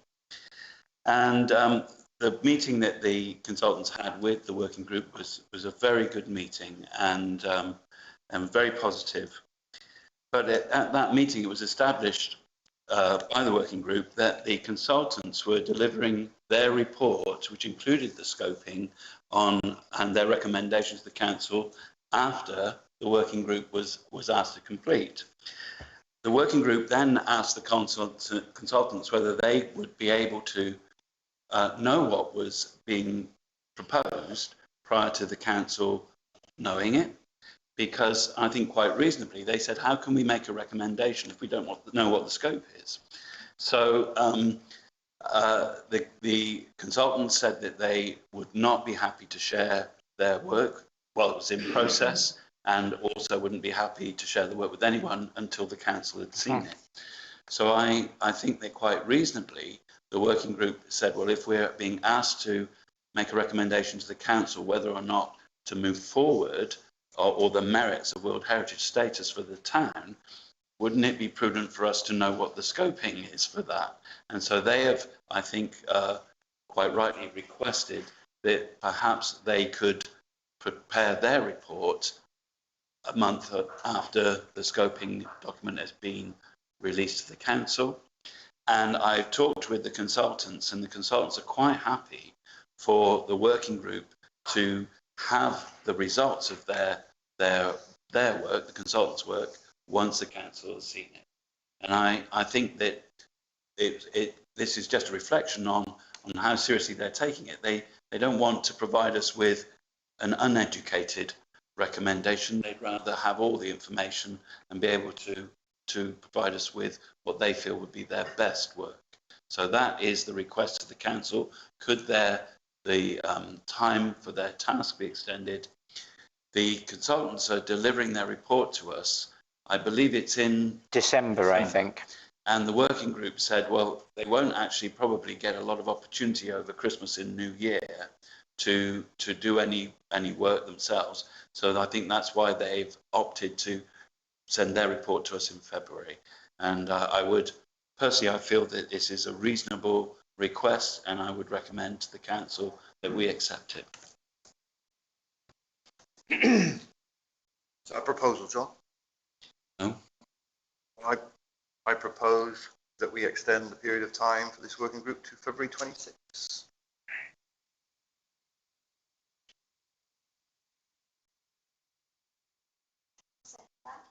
It seems like a reasonable request and seems, yeah, very, very valid request. Okay, thank you. No other thoughts on it? No. Okay. Okay, move to vote that this council agrees to extend the working group remit until February of 2026. All those in favour? And the working group vote? Yeah. Yes. Yeah. Thank you. Are you voting for, Serena? Yeah. I had my hand up. Oh, thank you. Sorry, I didn't realise that you were doing it again. Thank you. Yeah, unanimous. Thank you. Thank you, councillors. Resolutions of delegated committees. We're nearly there.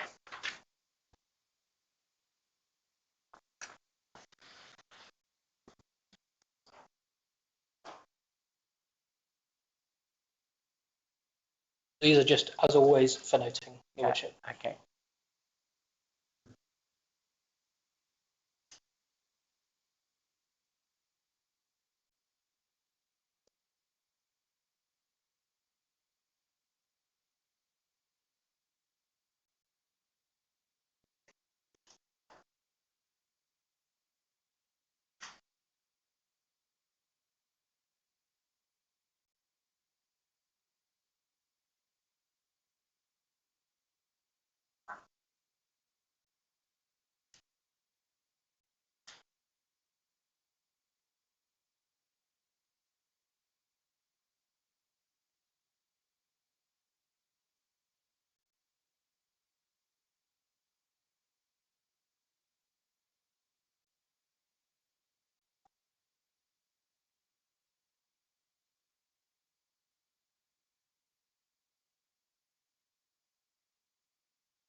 That's it. A blank page. Noted.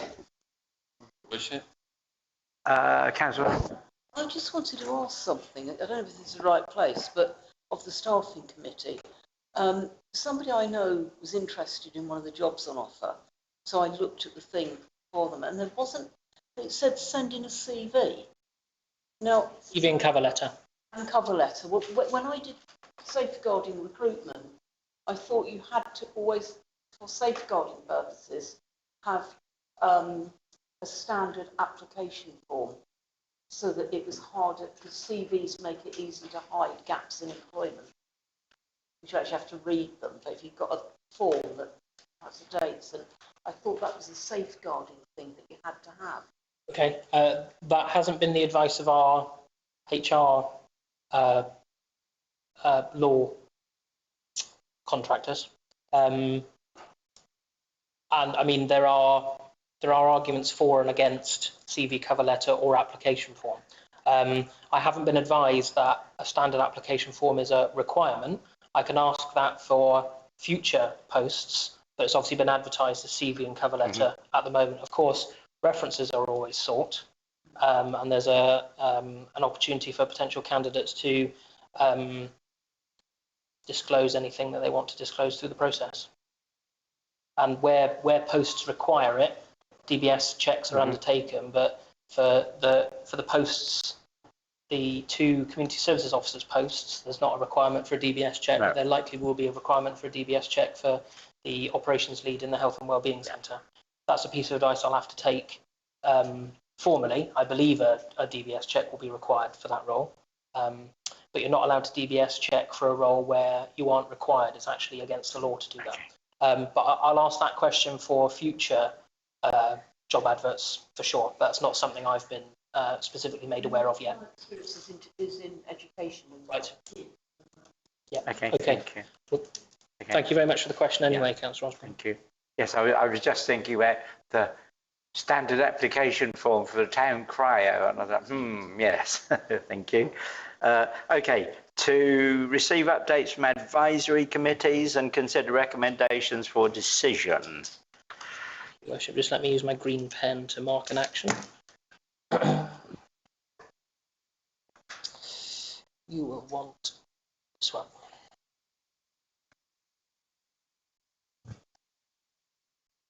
So the only recommendation you've got, Your Worship, is one was an agenda item you've already agreed to. Thank you. Perfect. I don't know if there's any updates from any other advisory committees at all. Don't think so. No. Okay, thank you. To receive unitary councillor reports. Your Worship, I was able to circulate a written report from Councillor Cottle earlier today, so that's been sent to all councillors via email. But Councillor Cottle's given his apologies owing to illness. I haven't heard from Councillor Hart, but if she provides me something to circulate, or sometimes provides it through Councillor Osborne, I'm sure you'll all receive that as well. Thank you. The blue ones, but they haven't come to me yet. Okay. But I will pass them as soon as they do. Thank you. Updates from, sorry, Councillor Napper. A couple of months ago, Your Worship, I did ask if we could make representation to the county councillor. I don't know whether that was done, and I don't know whether there was any report from that. Thank you. I spoke informally with Councillor Hart and expressed that the council would like to see her at more meetings, but I haven't heard from her in quite a while. What I might suggest, Councillor Napper, as a councillor who wears the same colour, I don't know whether you could pick that up with Councillor Hart and your area committee, however your party function. I may not be the same colour. Okay, thank you. Councillor Cousins. Whilst I think it's always very useful if members of the unitary council can be here, I don't believe they actually have to a summons, do they? So they don't have to come, unfortunately. And I think that the electorate just have to make their mind up about that. I think that word that you said, unfortunately, is correct. Electorate, thank you. Okay, thank you. To receive updates from lead councillors and representatives to outside bodies, if there are any. Anything? No? Yeah? Do you want to say anything?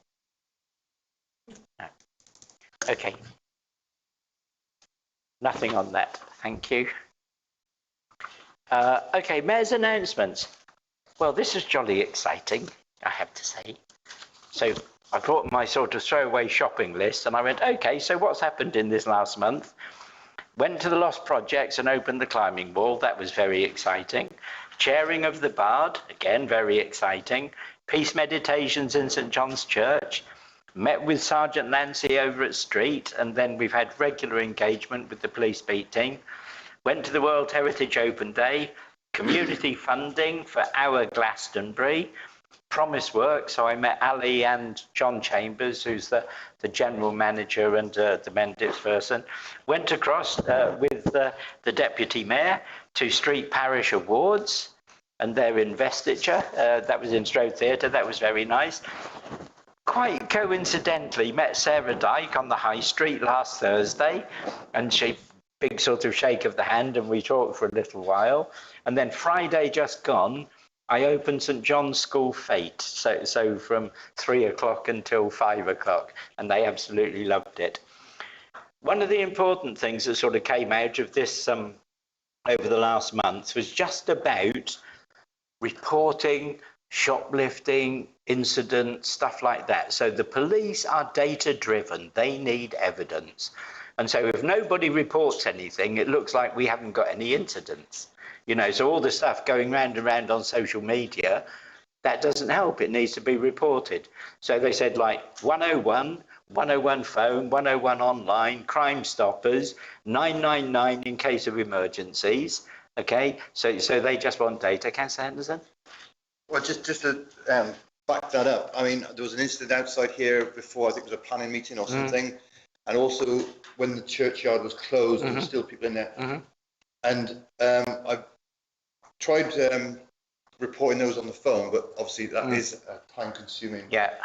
process. So I've resorted to doing it online now, which is Okay. pretty easy, and Yeah. you do get a response. In actual fact, as well as the email response, I had from so 3 different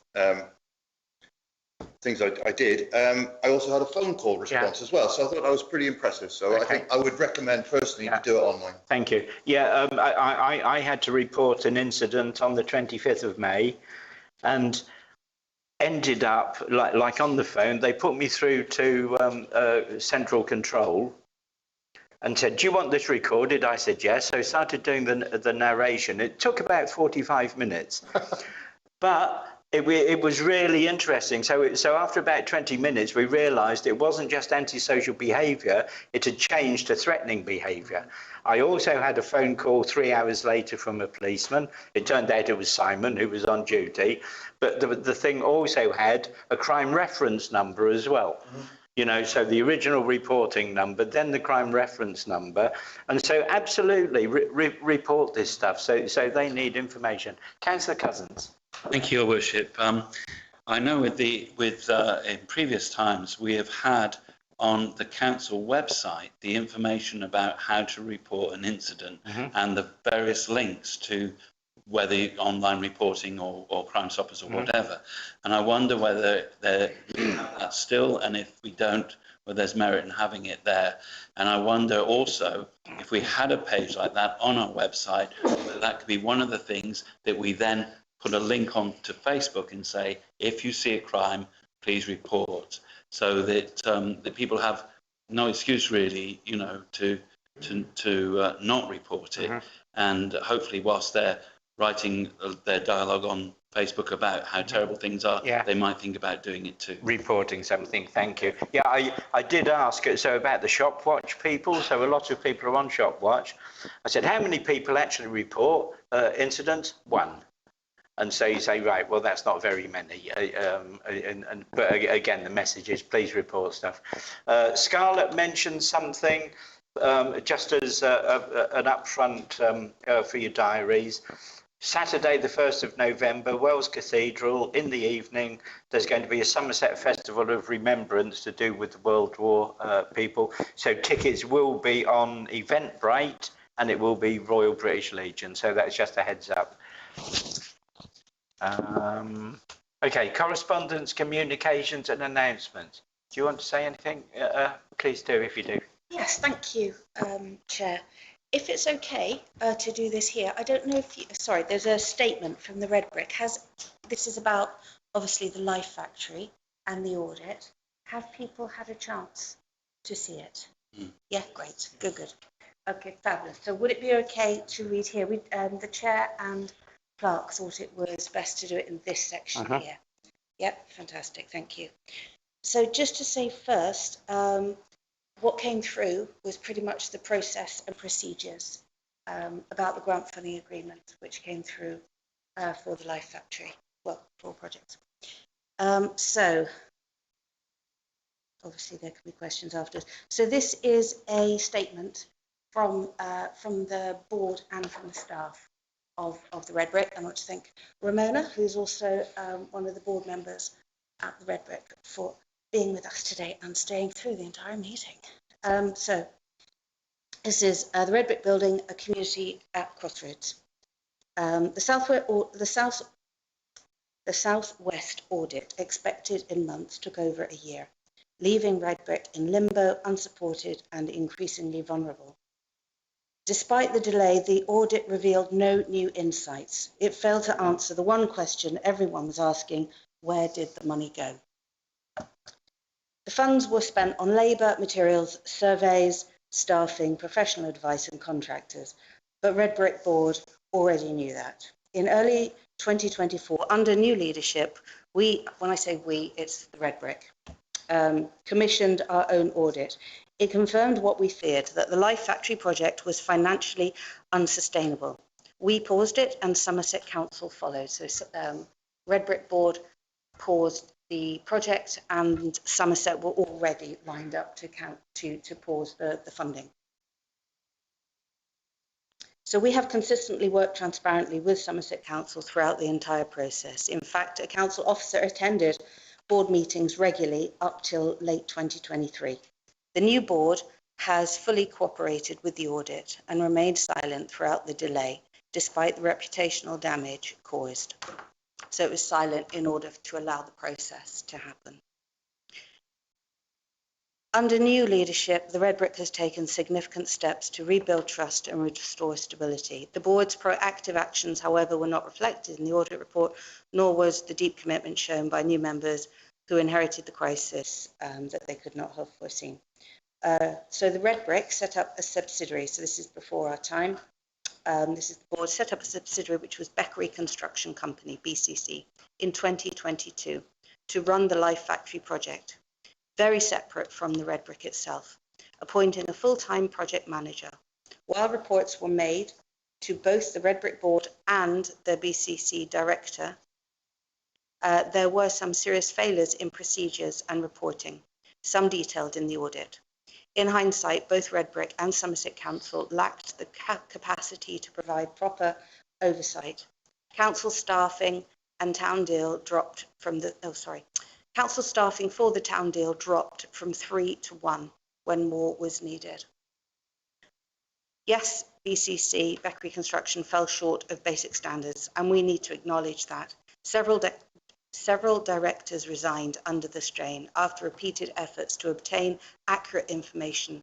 In early 2024, a new board member stepped in as BCC director solely to protect the organisation from collapse and to ensure creditors were paid and obligations honoured. So just to say that the only person on the Beckery Construction as a director is literally just went there to hold the space, so it didn't collapse. They are unfortunately getting an awful lot of flack right now because they're the only name on it. And we're about to resign. Meanwhile, Red Brick staff and volunteers have worked tirelessly to keep the community centre thriving. We've brought the cafe in-house, launched fundraising efforts and regained financial control. Like many community spaces post-COVID, we face challenges and some with footfall and challenges and some with footfall and bookings, but we're actively working to turn this around. Then just goes on, emergency repairs to the unstable building C, which is the Life Factory, cost £100,000. It remains derelict, with rubble still blocking the access and affecting public perception. Yet behind the rubble stands something extraordinary, and this is from the staff themselves. The Red Brick building is home to a vibrant and growing community hub, a new restaurant, music and arts and events, a youth club, the Snug, free community drop-in and an award-winning community garden. Affordable workspaces and a heritage project are just some of what thrive here. And the regeneration farm, obviously the other town deal project, is going from strength to strength. Okay. So that's just what the staff and the board wanted to say. It doesn't, like we said, sorry, Stan. Yeah. The audit hasn't really told us anything. There is more to come. As we say, this was literally the Somerset Council, so Duncan Sharkey. It was the process and procedures audit, if you like. Okay, thank you. Councillor Henderson, then Councillor Osborne. Yeah. I'm just going to ask a few questions in there, and I'm not asking them directly of you. Of course, no, all good. One thing, you tend to sort of jump between the Life Factory and the Red Brick building. And we know that the Red Brick building is an operating business, venue, etc., and the youth club, but it's separate from the Life Factory. So I think we need to know what the Life Factory is doing, not what the Red Brick building is doing. That would be helpful. The audit, the thing that I was looking forward from the audit was exactly as you said, where's the money gone? Did they actually start with the figure that was awarded and list where that money has gone and how much is left? Did you see the audit itself? No, I just read the report or the statement. The back page, I'm sorry I didn't bring it with me. I could have brought it with me. So the back page states, should have brought it. The back page, sorry, is money spent, money still owed, money left. So before the audit was commissioned, there was still possibly about 175 in the budget. So it was like, yes, we can still put a roof on.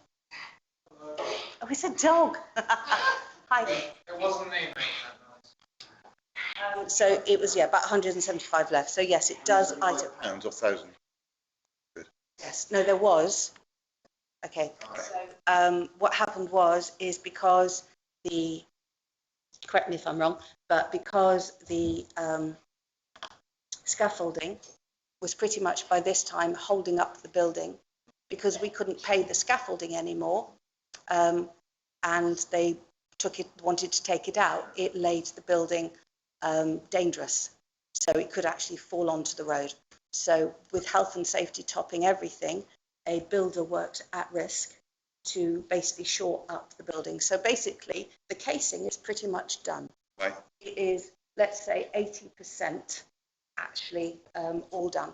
And that's where the last money, but what you'll see, and this is, we are in, the board is in communication with Somerset Council, which is to see where we can go next with the Life Factory, not the red brick.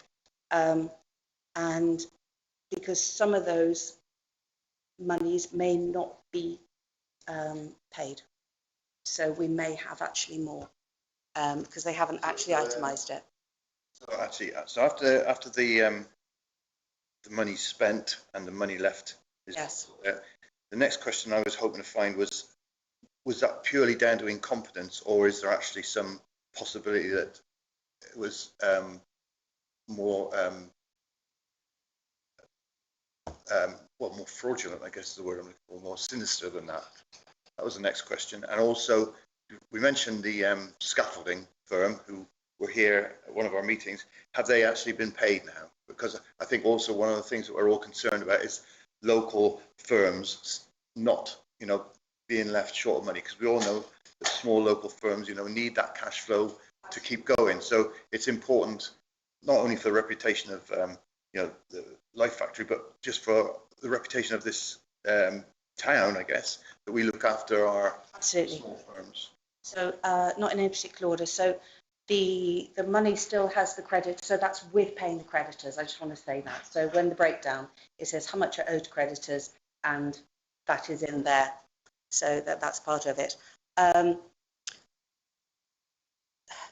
There are ongoing legal or tribunals that are looking at whether it was how illegal it would have been.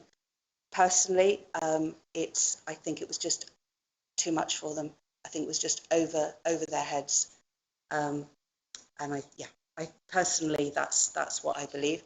There may be other things that come out. This is early days. As to the local businesses, absolutely. I believe there is, I think it's 14 credit, well, there's 16 in all, but 2 of those are actually the red brick itself, because the red brick in the beginning paid some of the creditors. It paid off the apprentices because that was only right and fair, and it actually did pay off the scaffolding company before they came in and shouted. They were paid a very high sum, obviously of what they were owed, but there's a discrepancy in the last bit of the bill. There are a few discrepancies in a few bills. Okay, thank you. Thank you. Councillor Osborne and then Councillor Cook. Things. One is, can you explain what happened about the match funding, which was meant to be happening? And also, is there any possibility that central government is going to demand a clawback? And if so, what happens? Yes, 2 good questions. Can I just very quickly, I forgot one of the questions, and then I will, is the creditors, just say, of the 16, there's 14, there's possibly only, and it's no excuse, but the handful of actually local. A lot of them are the bigger companies with the bigger suppliers. But that's no excuse either. Yes. So match funding. That is one of the grant breaches in grant funding agreement. Now, match funding should have been sought at the beginning, and it should have been done. So, but I will say a couple of things. Every town deal project has had difficulty with match funding. This is also no excuse, because basically big funders like Lottery and Heritage have turned around and said, no, Glastonbury, you've had £23 million, we're not giving you any more. So a lot of them have had this, and this is something I don't think anybody anticipated, including Somerset and most of all the town deal board. So they did, have that against them. The Abbey managed it because it's the Abbey, and they have a good presence and a great team. That's no excuse though, because this project actually said that we don't need match funding because we are on time, and no, we're under budget and on time and under budget. Exactly. Yeah. So yeah, absolutely. But I will say there are a few of the projects that don't have the match funding in place. Some projects have had to downscale. So there are a few things on the audit that, yes, it does go against the grant funding agreement, but I think across the board it does. We feel a little bit over penalised, which brings us to your second point, which is, yes, you're right. If there is deemed, if it is deemed that money misspent, I suppose, and I don't know at what level. We haven't yet met with Somerset second time. We met them 3 weeks ago when this audit came out. And basically it's, yes, that is the worst case scenario. It's kind of unprecedented. They'll claw it back from local authorities. They'll claw it back from colleges if there's fraud. I haven't found a precedent for it happening in the community building, but that is not to say with Somerset, if it does go bankrupt, lots of things could happen. Government could claw it back off. Government could claw it back off Somerset, and then Somerset would claw it back. Yeah. And as Red Brick were the signees, then yes, it would mean basically selling the building completely going bust, which is why, sorry, coming back to your point very quickly, was why we keep mentioning Red Brick is because everybody bungs in Red Brick. Red Brick is a separate organisation that operates separately, that hasn't been, there is no financial transfer. They were literally just the board, a little bit like Connor, and the Dunstan's building, it's the overseer.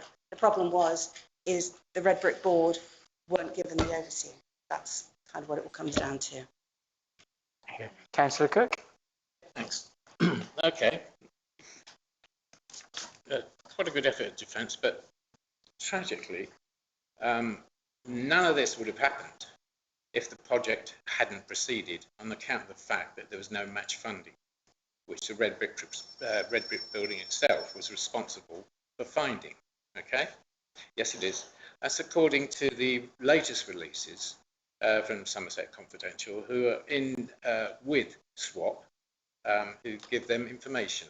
So it's there in black and white, and it's a trusted, it's not a misinformation rag that you buy on the high street. This is a proper regulated authority centre, not left, not far right. Yeah. Okay. Regular and very well, and a good subscription, a good read. So that's this morning's. Oh, you've read it, have you? Yeah, of course I have. So you know all about what they've written this morning then? Yeah? Sorry, is there a question in there? Which is basically that if only the match funding was found by the Red Brick building prior to the contract starting, then none of this would have happened. A question? This, yeah. And would have come along of the initial part of the building to the stage of where it is, because that money just suddenly went too quickly, far too quickly, and Somerset were not able to deal with it because there weren't sufficient invoices and several other items. Okay, so this is the whole thing is a tragedy, considering that John Wilkins' wife has taken her life on account of it. It's an absolute tragedy, the whole thing. So nothing about this project can be justified as far as a lot of people are concerned in this town. And I really find it very difficult to listen to justifications of how hard you've worked on it and all the rest of it. It's a bloody tragedy because it should never have started in the first place. I agree. Thank you. Thank you very much. Thank you. Councillor Cousins. So the decisions around whether or not match funding was taken, of course, would not have been a decision that could have been made only by Beckery Construction Limited. That suggestion had to go to Mendip District Council and be approved by their officers. So the officers who approved the lack of match funding and said it was okay for there to be no match funding, they're the ones who I feel, at the time, Mendip were the responsible body supposed to be overseeing what was happening. They're the ones at fault. They're the ones who should have said no. They should have said no to the request for no match funding, but they didn't. So to say that is purely the fault of the Beckery Construction Company is not true. The decision for no match funding could not be made by them. It could only be made by the responsible body at the time, that was Mendip District Council. Right to reply, Councillor Cook. Thank you. Yeah, I didn't mention Beckery Construction at all. I said from the outset, the project should never have started on account of the fact of the no match funding. And if you're now saying that Mendip are responsible for it, for not making the decision, checking through the contractual obligations of that contract, then you know that's the first I think anybody's heard of that. So which makes me wonder, what other information do you know that it's not information that I know, it's public knowledge that the responsible body for the town deal was Mendip District Council and then Somerset County Council. Has that always been the case? Yes. Rick, Apart from Somerset Confidential. Okay, okay, John. Thank you, everyone. I think this is sort of straying into areas beyond where we have sort of detailed knowledge. But thank you for everything that's been said. They're great points. Many doors. Yeah. Yeah. That's another one. Yeah. Was there anything else for communication or on 22 announcements?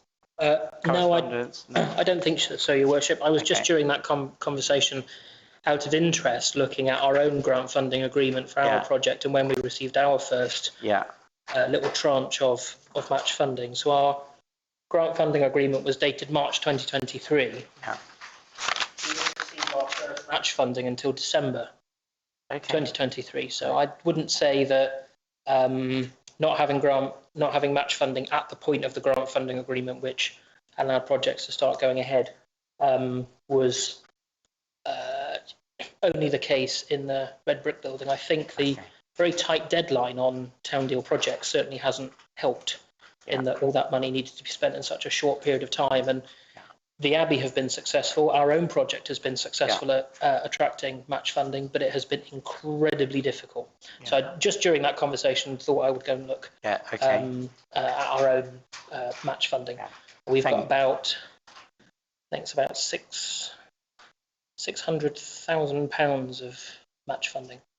And that doesn't include the loan. So far, Your Worship. Councillor Roney Dougal? Yes, in terms of match funding with regard to the Rise Man project, we weren't required to get match funding at all. We have got some extra funding from other sources, particularly Somerset Wildlife Trust have managed to do so, and they're still working with heritage money. Thank you. But they haven't yet necessarily got that. So in terms of us getting the grant to do the project, no requirement for match funding was present at all. Thank you very much so, indeed. So to say that it was an essential requirement is not correct. Okay, thank you. The town clerk's just passed this note to me, proposed that we suspend standing order 3X and extend the meeting by 10 minutes. So I would need a seconder. Second that, Your Worship. Thank you. All those in favour? Thank you. We're almost done, actually. We're very near the end. Thank you. Another point? A point of clarity that perhaps the clerk can help us with. If Glastonbury Town Council decided that it wasn't going to go for match funding within the town deal, would it be able to make that decision on its own, or would it need to get approval from Somerset Council or before from Mendip District Council as a responsible body for the town deal? If it's a condition in the grant funding agreement, that permission would have to have been sought from the accountable body, which is the body with which we have the grant funding agreement. I don't know off the top of my head if the wording of our grant funding agreement necessarily required match funding. I would have to go and read it in more detail because it's 2 years since I read it in detail. However, yeah, you are correct. If we were to seek any variation in terms of what is required in the grant funding agreement, that has to be agreed by the body with which we have the grant funding agreement, which until April 2023 was Mendip District Council, and then from the 1st of April 2023 was Somerset Council. Note of that, Rick. Thank you.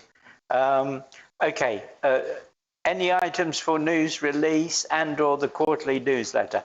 I'll just make a point about the newsletter. So we'll launch the first one in Lammas in August. So because of various things that happened, we've missed the Beltane one. Only me being unwell, unfortunately. Yeah, thank you. But again, so please, councillors, feel free to write things for the town clerk to put into the template. We would love not only topics, but also actually whole contributions from councillors, because it's the town council's newsletter, and the town council really is you guys sat around the table, not us sat in the office. We, of course, will contribute and write things and provide things, but we really encourage councillors to actively contribute to it because it's your opportunity to engage on a higher level with your community. So not only topics, but actual articles. Articles, contributions will be fantastic. Thank you. Councillor Annie Dougal. Please, could you put the leaflet in, the flood mitigation and greening the houses leaflet? Could I put a summary of it rather than entire leaflet, because every household is going to directly receive the leaflet? Could I put a summary and maybe a link to where it can be found on the website? Thank you. Okay, thank you. Okay, to review actions arising from the meeting. Were there no other suggestions at this meeting, Your Worship? Just checking that we didn't miss. I did wonder about maybe the police initiative, the neighbourhood policing guarantee framework. Maybe something like it's that. a document well worth downloading. It's only 16 pages and it has these pillars underpinning it, 5 or 6 pillars, depending which version you read. And it says things like take back the streets, not happy with antisocial behaviour, visible police presence, proper training. Yeah. Councillor Don Francesco? Sorry, just saying, could we do a summary then with the summary points from that? Is that something that you could do, or do you want one of us to do it? I'll ask to do it. Because there are some, Also see if Sergeant or Inspector want to contribute a little bit about it as well, or I could certainly take a transcript from tonight's meeting because that seemed to be quite positive. 1st of July, isn't it? But I don't know if the number, so there's a dedicated number that they are going to have. I think as soon as that number is known, it goes out. Okay, so from my reporting that incident recently, I was standing outside Street Police Station looking for someone, nothing, no button to press, nothing like that, rang 101 and they said, oh, I can send the person a text. So they sent them a text and it just arrives on his mobile phone. A minute later, he was at the front door. And I went, okay, perfect, thank you. Okay, any other actions? I've been diligently using my green pen this evening, Your Worship. I'm going to contact the Clerk of the Internal Drainage Board regarding ethical banking. I've made a note that it was a suggestion that maybe a public meeting on the topic of town centre crime would be held, but the Town Centre Crime Reduction Committee seemed to be going to be looking at that. I'm going to ask Somerset Council for an update on statistics regarding the CCTV, considering that we now pay for that service and we are, as part of our service level agreement, entitled to understand the benefits that it has for our community. We're going to look into the defibrillator on the tour. We're going to arrange an informal training session and look at the formatting for the new budget monitoring report. We will, of course, I'll get the minute reference and send off all the information that we have approved tonight for the annual governance an accountability review, the documents that we've created. I'm going to add the risk of unauthorised encampments on town council land to our strategic risk management policy and register, and obviously noted that you guys have adopted that. Any ongoing contributions to that, please do bring it forward. The working group have had their deadline moved to February 2026, so I can amend the terms of reference, and Katie, who clerks that working group, will pass that information on. I will add a page about reporting an incident to our website, because I don't believe that exists at the moment. And I've noted, obviously, that a summary of the leaflet and a summary of the neighbourhood policing guarantee will go into the quarterly newsletter and will go onto the website. Thank you very much indeed. Councillor Cousins? Just one point of clarity around putting the contacting the police information on our website. I think we need to make it explicitly clear that police distribute their resources against the incidents recorded. Yes. And I think we need to make that in plainer language than that, because clearly those are big words. Yeah, thank you. The date of the next ordinary meeting will be the 8th of July, and I declare this meeting closed. Thank you, councillors. Do we not need to close standing orders or whatever? Did we need to close standing orders?